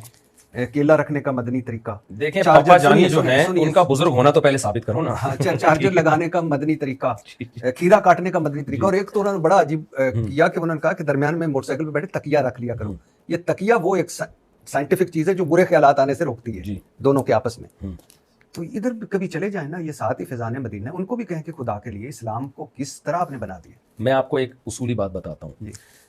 کرامت کے باب میں نا جو اس طرح کے واقعات جو ابن تیمیہ نے لکھے، اور آپ پہلے مجھے بتاتے میں یہ سوال کروں گا تو میں حدیث کی کتابوں سے آپ کو نکال کے کرامت کے واقعات جو بڑے بڑے محدثین نے اس سے بھی زیادہ عجیب واقعات، جن میں یہ کہ مرا ہوا گدھا زندہ ہو گیا، ٹھیک ہے نا، اس سے بھی زیادہ عجیب واقعات ہیں، وہ میں آپ کے سامنے پیش کرتا ہوں. یہ پپا جانی کی بات کر رہے ہیں؟ پپا جانی کی نہیں، پپا جانی پہ میں آتا ہوں، ابھی آتا ہوں میں پپا جانی پہ. پہلے یہ ٹاپک کیونکہ بڑا سینسٹیو ہے، اس کو کمپلیٹ کریں. دیکھیں عیسائیوں نے جب حضرت عیسیٰ علیہ السلام کے معجزے دیکھے نا، تو ان معجزوں کی نسبت انہوں نے اللہ کی طرف کرنے کے بجائے عیسیٰ ابن مریم کی طرف کر دی اور شرک میں مبتلا ہو گئے. اور جنہوں نے حضرت عیسیٰ کا انکار کیا انہوں نے ان معجزوں کا انکار کر دیا کہ یہ جادو ہے, یہ امپاسبل. تو اس سے پتہ چلتا ہے کہ محیر العقول یعنی عقل سے خلاف عقل یا عقل سے بالاتر جب کوئی واقعات ہمارے سامنے آتے ہیں تو اس میں دو انتہائیں ہیں. ایک انتہا تو یہ ہاں وہ واقعہ مستند ذریعے سے ہو اور جس کی طرف اس واقعے کی نسبت ہے اس کا ولی اللہ ہونا ثابت ہو جائے, پیغمبر کا پیغمبر ہونا ثابت ہو جائے اور ولی اللہ کا ولی اللہ ہونا ثابت ہو جائے. تو جب یہ دو چیزیں ثابت ہو گئیں پھر اگر کوئی واقعہ ان کی طرف ایسا منسوب ہے جو بالکل عقل کے خلاف ہے, جیسے موسیٰ علیہ السلام کا لاٹھی کا سانپ بنا دینا, تو یہ جب عقل کے خلاف واقعہ سامنے آئیں گے تو پھر اس میں دو ذہنیتیں. ایک ذہنیت ہے ایتھیس اور ملحد لوگوں کی, وہ کہتے ہیں امپاسبل, یہ ہو ہی نہیں سکتا. یہ وہ ذہنیت ہے جنہوں نے پیغمبروں کے معجزوں کا انکار کروایا اور اولیاء اللہ کی کرامتوں کا انکار کروایا. دوسری ذہنیت ہے شرکیہ جو عیسائیوں کی ہے, وہ کہتے ہیں کہ یہ جو ہے نا حضرت عیسیٰ نے خود کیا ہے, اللہ نے آپ کو طاقتیں دی تھی لہذا وہ عیسیٰ کو اللہ کا بیٹا بنا لیا. تو اعتدال والی راہ کیا ہے بھائی, اگر مستند ذریعے سے آئی ہے تو اس کا انکار نہ کرو اور نسبت اللہ کی طرف کرو. اسی وجہ سے ہم کہتے ہیں کہ جو یہ کہتے ہیں نا فضائل اعمال میں شرک بھرا ہوا ہے وہ عیسائی ذہنیت سے دیکھتے ہیں, اور جو یہ کہتے ہیں کہ یہ واقعات ممکن ہی نہیں ہیں وہ ملحد ہیں, وہ ایتھیس ذہنیت سے دیکھتے ہیں. اگر فضائل اعمال میں شرک بھرا ہوا ہوتا نا تو آج فضائل اعمال پڑھنے والے دنیا کے سب سے بڑے مشرک ہوتے. میں نے تبلیغیوں سے زیادہ کوئی توحید پرست دیکھا نہیں, ان کو قبروں سے لوگوں کو اٹھا کے صرف اللہ سے ہوتا ہے اللہ کے سوا سے نہیں ہوتا یہ نعرہ لگاتے ہوئے تو سنا ہے انہوں نے, حالانکہ وہ صبح و شام فضائل اعمال کی کرامتیں پڑھتے ہیں لیکن توحیدی ذہن سے. آپ کہہ رہے ہیں میں ان کے پاس کیوں نہیں گیا, ہاں انہوں نے بلایا نہیں مجھے. اور دوسرا وہ علمی لائن کے آدمی نہیں ہے نا, وہ تو اس طرح کی علمی باتیں, وہ تو کہتے ہیں میں بزرگ ہوں اور مجھ سے فیض حاصل کروں. نہیں تو یہ فیض ہے کہ کھیرا رکھنے کا شرعی طریقہ مجھ سے نہیں, میں آپ کو ایز عالم پوچھ رہا ہوں کہ یہ شرعی طریقہ نہیں, ایسا کوئی شرعی طریقہ نہیں ہے کھیرا کاٹنے کا, نہ کیلے کو قبلے کی طرف رخ کرنے کا. اور آپ نے اپنے کبھی کسی اسٹوڈنٹ کو کہا انا تو کل کوثر پڑھا کے کہ آپ تیرے پیٹرول میں برکت ہوگی؟ میں تو ان وظیفے والوں جو من گھڑت وظیفے بتاتے رہتے ہیں ان کے ویسے ہی بہت خلاف ہوں, صبح شام باتیں. میں ایک سن رہا تھا ٹی وی پہ, وہ کہہ رہا تھا کہ بجلی کا میٹر پہ زم زم لکھو انگلی سے, وہ آ رہا ہے آزاد جمیل. ہاں یہ کون فلم ہے؟ میں کسی کا نام لے کے رد نہیں کرتا, میری عادت نہیں ہے, لیکن بعض لوگوں کا نام لے کے رد اس لیے کرنا پڑتا ہے کہ لوگ ان کو علماء سمجھ رہے ہوتے ہیں, اہل حق میں سمجھ رہے ہوتے ہیں. بعد میں جب ان سے بڑے بڑے بلنڈر ہوتے ہیں تو لوگ پھر یہ سمجھتے ہیں کہ سارے مولوی ایسے ہی ہوتے ہیں. تو اس لیے آزاد جمیل صاحب کے بارے میں لوگوں کو بتا دوں, آپ کے ریفرنس سے بتا دوں کہ یہ کوئی مستند آدمی نہیں ہے, اور بہت ساری چیزیں ہیں جو بلا وجہ ایسی کسی کے بارے میں بات کرنا مناسب نہیں ہے, لیکن یہ کوئی مستند آدمی نہیں ہے, نہ یہ مسائل کا علم جانتے ہیں, کچھ بھی نہیں. وہ جو اماں پہ روئے تھے نا, جب اماں کا انتقال ہو گیا تھا, کس نے بتایا میری اماں پہ ظلم ہوا ہے, وہ بھی کافی انہوں نے کیا بتاؤں میں کافی کوشش کی تھی ایکٹنگ کرنے کی جو صحیح طرح سے ہوئی نہیں ان سے. یعنی میں حیران ان پہ کمپلینز ہیں, ان پہ کچھ الزامات ہیں. یہ میں حیران ہو گیا کہ انہوں نے کہا کہ زمزم لکھیں میٹر پہ, پھر تو ماشاءاللہ بھائی جتنی بجلی ہو بل اتنا ہی آنا چاہیے, اس میں کم دینا تو ناجائز ہے, وہ تو یہ تو شرعن بھی جائز نہیں ہے. اچھا بل کمائے, بجلی دبا کے استعمال کرو, بل کمائے. اچھا آپ نے لکھا کہ یہ کہنا کہ نبی ہر جگہ حاضر ناظر ہیں یہ ٹھیک نہیں ہے. آپ نے کہا کہ اس نیت سے یا رسول اللہ پکارنا کہ میری پکار سن رہے ہوں, مدد کے لیے پکارنا شرک ہے. آپ نے کہا یا اللہ مدد چلے گا, یا رسول اللہ صلی اللہ علیہ وسلم مدد نہیں چلے گا, یہ آپ نے کہا. میں آپ کا سن رہا تھا, لیکن کلیات امدادیہ حاجی امداد اللہ صاحب کی جو مہاجر مکی صاحب کی 10 کتابوں کا مجموعہ ہے, اس میں آپ نے ان کے مشکل کشا کو جسٹیفائی کیا کہ وہ کسی اور میں کہہ رہے تھے. لیکن سنیے, سخت مشکل میں پھنسا ہوں آج کل, اے میرے مشکل کشا فریاد ہے. اب تو یہ شرک نہیں ہے, یہ جملہ شرک کی طرف لے جانے والا ہے. لیکن چونکہ ہم حاجی امداد اللہ مہاجر مکی کو جانتے ہیں کہ وہ نبی صلی اللہ علیہ وسلم یا کسی اور سے اسباب سے ہٹ کے مدد مانگنے کے قائل نہیں تھے, تو اس لیے ہم ان کو کفر سے بچانے کے لیے بتاتے ہیں کہ یہاں مشکل کشا اس معنی میں نہیں ہے کہ اللہ نے اپنے حبیب یا کسی ولی کو اختیارات دے رکھے تھے. ہاں یہ ضرور ہے کہ اس جملے سے شرک کی بہرحال بو آتی ہے, لہٰذا ہم اس کو کبھی بھی ڈیفینڈ نہیں کرتے. ہم اگر ان کی خدمت میں ہوتے تو ہم کہتے ہیں حضرت آپ نے ایسی بات کی کیوں ہے کہ جس کو ہمیں ایکسپلین کرنا پڑ رہا ہے کہ اس کا یہ مطلب ہے اور اس کا یہ مطلب ہے, ایسا کلام آپ کو نہیں کرنا چاہیے تھا. تو یہ ان کی غلطی ہے. کتاب ہے جی جمال الاولیاء مولانا اشرف تھانوی صاحب کی, جی آپ کے پیر و مرشد کی. ایک مجذوب نے ایک جمعہ 30 یا 3 جگہوں پر پڑھا, پڑھ سکتے ہیں؟ یہ کس کی کتاب ہے؟ یہ جو ہے جمال الاولیاء. اب مجھے نہیں پتا یہ مولانا تھانوی کی ہے بھی کہ نہیں ہے, ان کی طرف نسبت کی ہوئی ہے نہیں, اور پھر اس کا وہی اصولی جواب ہوگا, ایک بزرگ ایک آدمی ایک ٹائم پہ 30 جگہ نہیں پڑھ سکتا. ختم. اچھا اس میں کچھ لوگ کہتے ہیں کہ کرامت کے باب میں نا کہ وہ جب وہ فلاں جگہ ایک شخص ہمیں نظر آیا یا فلاں سے یہ کام ہو گیا تو اب کیوں نہیں کر رہا وہ یہ کام. تو خوب سمجھ لیں, کرامت یا معجزہ وقتی ہوتا ہے, اس میں پیغمبر یا ولی کے پاس اختیارات نہیں آ جاتے کہ وہ جب چاہے جو چاہے کر لے. تو یہ جزوی واقعات ہوتے ہیں, اس سے کسی کے پاس اختیارات نہیں آ جاتے. میں اس لیے کہہ رہا ہوں کہ میری اس تقریر سے ایسا نہ ہو کہ کچھ شرک پھیلنا شروع ہو جائے. میں جو کرامات کو ڈیفینڈ کر رہا ہوں, تو کسی ولی کے پاس اختیارات نہیں آتے ہیں کہ وہ جب چاہے ایسا کر لے. کہ یعنی جیسے کسی ولی نے, حدیث سے ثابت ہے نا, یہ بخاری مسلم کی حدیث سے, کہ ایک پہلے زمانے میں ایک نوجوان تھا, وہ آنکھوں پہ ہاتھ رکھتا تو بینائی واپس لوٹ آ جاتی تھی. والسماء ذات البروج میں جس کا تذکرہ ہے, جس واقعے کی طرف اشارہ ہے, بخاری مسلم میں اس کی تفصیل ہے. اس میں ہے کہ پچھلی امتوں میں ایک نوجوان تھا, اس کو اللہ اس کے ہاتھ پہ کیا کرتا تھا, نابینا کے آنکھوں پہ ہاتھ رکھتا, بینائی واپس لوٹ آتی. تو اب یہ نہیں تھا کہ اس کو اللہ نے یہ اختیارات دے رکھے ہوں, جب اللہ چاہتا لوٹا دے گا, جب نہیں چاہتا تو نہیں. تو اب یہ جو 30 جگہ جمعہ پڑا ہے, مجھے نہیں پتا یہ مولوی تھانوی نے لکھا ہے نہیں لکھا, ان کی طرف غلط نسبت کی ہے. تو بالفرض اگر یہ واقعہ صحیح بھی ہو تو اس کا مطلب کیا ہوگا, صورت مثالیہ.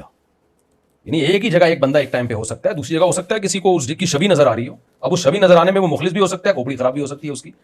تو یہ واقعات وہ ہیں جو اسلام نہیں ہے, نہ یہ ہمارے بنیادی عقیدوں کا حصہ ہے. مولوی تھانوی کی جو اصل کتاب ہے جو انہوں نے پبلک کے لیے لکھی ہے عقیدوں کی اور مسائل کی, وہ بہشتی زیور ہے. اس میں جو عقیدے لکھے ہوئے ہیں وہ ہیں علماء دیوبند کے بیسک اور بنیادی عقائد. لیکن سر یہ ہے نا کہ ہمارا رولا یہ پڑا کہ ہم اللہ رسول قرآن کو چھوڑ کے ہم وہ کوئی تصوف میں گھس گیا, کوئی معجزوں میں گھس گیا, کوئی کرامتوں میں گھس گیا, کوئی پیٹرول کی ٹنکیوں پہ انا تو انا پڑھنے لگ گیا, کوئی زمزم اس پہ لکھنے لگ گیا, شوبدہ بازی. لیکن جن لوگوں نے اللہ رسول کی بات کو چھوڑ کے ان کاموں میں لگ گئے ان پہ تو اعتراض بنتا ہے. ہم اللہ رسول کو چھوڑ کے ان کاموں میں نہیں لگے, نہ ہمارے بزرگ لگے تھے. اچھا, انہوں نے جتنی, مولانا شیخ تھانوی نے پوری تفسیر لکھی ہے بیان القرآن کی, اور اتنا کام علمی 2000 ان کی تصانیف ہیں. تو وہ یہ نہیں کہ کتاب ہے امداد المشتاق مولانا اشرف تھانوی صاحب کی, وہ دور بیٹھے غوث اعظم نے جہاز یعنی کشتی ڈوبنے سے بچا لی. ہاتھ وہ جو ایک تصویر بڑی فیمس ہے, بچپن سے ہم دیکھتے آ رہے ہیں. جی, غوث اعظم نے دور بیٹھے بچا لی. قرآن مجید کیا کہتا ہے؟ پہلی بات تو میں یہ بھی بتا دوں, یہ واقعہ مجھے نہیں پتا مولوی تھانوی نے لکھا بھی ہے کہ نہیں لکھا. یہ ان کی طرف نسبت بہت سی باتیں آج مولوی تھانوی کے بالفرض اگر ہم مان لیتے ہیں یہ صحیح ہے, تو یہ کوئی اسلام کے منافی نہیں ہے. اس کا تعلق بھی کرامت کے قبیل سے ہے. جبریل علیہ السلام آئے, حضرت مریم سے کہا لی اہب لکی غلاما زکیہ, میں آپ کو ایک بیٹا ہبہ کرنا چاہتا ہوں. جبریل علیہ السلام نے اس کی نسبت اپنی طرف کی, حالانکہ جبریل کے پاس یہ پاور نہیں ہے کسی کو اولاد دے. یہ نسبت مجازی ہے. کیا مطلب؟ اولاد اللہ نے دی تھی, ہاتھ جبریل کا استعمال ہوا, حالانکہ جبریل اپنی طرف نسبت کر رہے ہیں. قرآن کیوں جبریل کی طرف نسبت کر کے اس واقعے کو بتا رہا ہے؟ قرآن کہہ رہا ہے میرا خطاب توحید پرستوں سے ہے, ان کو پتا ہے کہ جبریل نہیں کر سکتے, تو یہ نسبت مجازی ہے. تو مجازن یہ نسبت کی گئی ہے کہ انہوں نے کشتی کو بچا لیا. علماء دیوبند کا, ہمارا, سارے اکابر کا عقیدہ ہے کہ کوئی بزرگ دور سے بیٹھ کے کشتی نہیں بچا سکتے, بچائی اللہ نے ہے, ارادہ ان کا ہوا اور ہاتھ ان کا استعمال ہوا ہے. تو یہ ایسا ہی ہے کہ سلیمان علیہ السلام کے جو سامنے جو ہے نا, سیکنڈ کے اندر, آپ مجھے بتاؤ کشتی زیادہ وزنی ہوتی ہے یا وہ تخت ملکہ سبا کے زیادہ وزنی ہوتا ہے؟ تو وہ ایک بزرگ سیکنڈ کے اندر اتنا بھاری بھرکم تخت اٹھا کے لا سکتے ہیں, اور نسبت بھی اپنی طرف کر رہے ہیں کہ میں لے آؤں گا, حالانکہ وہ نسبت بھی مجازی ہے. لائے گا اللہ, آپ کا ہاتھ استعمال ہوگا, آپ نہیں لا سکتے, کوئی بھی نہیں لا سکتا. تو یہاں بھی یہی ہے کہ جن بزرگ کی طرف یہ نسبت کی گئی ہے, اگر یہ واقعہ مستند ہے تو پھر اس کی یہ تعویل کرنی پڑے گی کہ یہ بزرگ کا ہاتھ استعمال ہوا ہے, بچایا اللہ نے. اچھا, آپ نے کہا کہ یا رسول اللہ نہیں چلے گا. قصائد قاسمی ہے نانوتوی صاحب کا, دیوبند کے بڑے, مناجات ہے, صفحہ 8 ہے. مدد کر اے کرم احمدی کہ تیرے سوا نہیں ہے قاسم بے کس کا کوئی حامی کار, جو تو ہی ہم کو نہ پوچھے تو کون پوچھے گا, بنے گا کون ہمارا تیرے سوا غمخوار. دیکھیں یہ جو شاعری ہے نا, شاعری, اس کے کلام مبالغے پر محمول ہوتے ہیں. اور پھر میں یہ بتاؤں کہ یہ شعر سے شرک کا شائبہ ہوتا ہے, اس لیے یہ شعر غلط ہے. وہ اگر ہمارے سامنے موجود ہوتے ہیں تو ہم جتنا بھی ہے. آگے سنیے, مولانا اشرف تھانوی صاحب کی کتاب ہے یہ نشر القلیب ذکر نبی الحسیب, صفحہ 194, دستگیری. اچھا, یہ ان کا فارسی میں ہے یا اس میں, تو انہوں نے اس کا ترجمہ بھی خود ہی کیا ہے. دستگیری کیجئے میرے نبی, کشمکش میں تم ہی ہو میرے نبی, جز تمہارے ہی کہاں میری پناہ, فوج کلفت مجھ پہ آ غالب ہوئی, ابن عبداللہ زمانہ خلاف ہے میرے مولا, خبر لیجئے میری. مجھے نہیں پتا مولوی تھانوی نے لکھا ہے نہیں لکھا, لیکن لکھا ہے تو غلط لکھا ہے بغیر کسی تعویل کے. ہاں, یہ ایک سوال بنتا ہے کہ پھر ان کو کافر کیوں نہیں کہتے؟ تو کافر ہم بریلویوں کو بھی نہیں کہتے, تعویل کرتے ہیں کہ یا رسول اللہ مدد, جب انہوں نے کہا تو ان کا یہ مطلب ہوگا, ان کا یہ مطلب ہوگا. تو اگر ہمارے کسی بزرگ نے یا رسول اللہ مدد کہا ہے تو ہم بھی اس کی تعویل کرتے ہیں کفر سے بچانے کے لیے.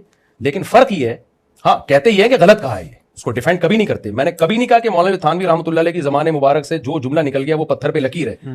میں نے بتایا نا, ہم نے اپنے ہی اکابر سے کتنی چیزوں میں اختلاف کیا ہے. یہ تو علماء دیوبند میں یہ ملے گا آپ کو. مولوی تھانوی نے اپنے بزرگوں سے بہت سی چیزوں میں اختلاف کیا ہے. تو اگر مجھے نہیں پتا یہ نسبت مولانا کی طرف ٹھیک ہے یا نہیں, لیکن اگر لکھا ہے تو 100% غلط لکھا ہے. لیکن شرک اس لیے نہیں ہے کہ ہمیں پتا ہے کہ وہ ایک اللہ کی مدد کے علاوہ کسی کی مدد کے قائل نہیں تھے, اور یہ اصول ہمارا صرف اپنے اکابر کے لیے نہیں ہے, کیونکہ ہم پہ الزام لگایا جاتا ہے اچھا جب دوسرے کرتے ہیں تو اس کا مطلب بیان کرتے, اس کو کافر کہتے ہیں, اور جب خود کرتے ہو تو مطلب دوسروں کو بھی ہم کافر نہیں کہتے, ورنہ ہم بریلویوں کو کافر کہہ رہے ہوتے, ہم اس کی تعویل کرتے ہیں. ہاں یہ ہے کہ جب ہم تعویل کرتے ہیں تو ہمارے بڑے اس تعویل کو مان لیتے ہیں, لیکن ہمارے جو بریلوی حضرات ہیں جب ہم ان کی بعض دفعہ بات کو جب تعویل کرتے ہیں تو وہ کہتے ہیں ہم یہ تعویل نہیں مانتے, ہمارا یہی عقیدہ ہے کہ یہاں سے بھی نبی کو پکارا جائے, آپ پکار سنتے بھی ہیں اور آپ ہماری مدد کرتے بھی ہیں. تو جب کوئی خود اپنی بات کی تعویل کا قائل نہ ہو تو ہم پھر اس کی بات کی تعویل کیسے کریں گے؟ آپ کا ایک کلپ میں دیکھ رہا تھا, آپ نے کہا میں وزیر اعظم بن گیا یا اقتدار آ گیا تو سب سے پہلے سب مزار گرا دوں گا. جی, مزاروں پر جانا حرام ہے. آپ مزار پر بھی گئے امام بخاری کے, دعا اپنے لیے بھی کی, ان کے لیے بھی کی. آپ مندر گئے, آپ نے وہاں وہ پرساد کھایا. اب اپنے لیے اور امام بخاری کے لیے دعا مانگ کر آئے. مزاروں پر جانا بند کر دو, مندر گئے اور آپ وہ بھی کہتے ہیں کہ وہ جو چڑھاوے اور یہ وہ وغیرہ, تو ادھر پرساد صاحب بھی آپ نے کھا لیا. مزاروں پہ جانا غلط کا مطلب قبر پہ جانا غلط نہیں ہے. مزاروں پہ جو بدعت کے لیے جاتے ہیں اتنی تو کامن سینس ہونی چاہیے نا. ہم تو اپنے والد صاحب کی قبر پہ نہیں میں جاتا, کیا اپنی والدہ کی قبر پہ نہیں جاتا, کیا نبی کی قبر پہ نہیں ہم جاتے. جی جی. تو کسی کی بات کا مطلب ایسا توڑ موڑ کے پیش کر دینا. مزاروں پہ جو قوالیاں ہوتی ہیں جی جی, یا طواف کے لیے یا سجدوں کے لیے جانا یا اس قبر والے سے مانگنے کے لیے جانا غلط ہے. جیسے مندر میں جانا غلط کا مطلب کیا, عبادت کے لیے جانا. کوئی گھومنے پھرنے کے لیے جا رہا ہے, پنڈت جی سے ملنے کے لیے جا رہا ہے, تو اس کے ناجائز ہونے کی کیا دلیل ہے؟ حضرت عمر رضی اللہ تعالیٰ عنہ سے منقول ہے, یہ ان کا اثر ہے کہ ہم ان کی عبادت گاہوں میں جا سکتے ہیں, یہ جو ہے نا ہمارے لیے کوئی روک ٹوک نہیں ہے. نہیں لیکن وہ پتہ پرساد تو اس مندر کا چڑھاوا, پرساد منظر کا چڑھاوا ہے, وہ میں نے نہیں کھایا. پرساد نہیں تھا. میں جب گیا تو وہاں جو پنڈت جی بیٹھے ہوئے تھے, پنڈت تھے یہ جو بھی تھے, تو انہوں نے میرے اکرام میں کچھ کھانا پینا منگوایا. جو بھی شریف آدمی ہوتا ہے منگواتا ہے اکرام میں, وہ پرساد نہیں تھی, وہ میرے اکرام میں منگوایا. اور میں گیا کیوں تھا اس کی حکمت میں آپ کو بتا دیتا ہوں. حکمت یہ تھی کہ ان دنوں میں ہندوستان میں مسلمانوں پہ بہت زیادہ ظلم ہو رہا تھا, مساجد ڈھائی جا رہی تھیں, پروپیگنڈا کیا جا رہا تھا. میں گیا ہوں پٹھانوں کے علاقے میں جو اسلام میں ویسے ہی غیرت مند ہوتے ہیں بہت زیادہ.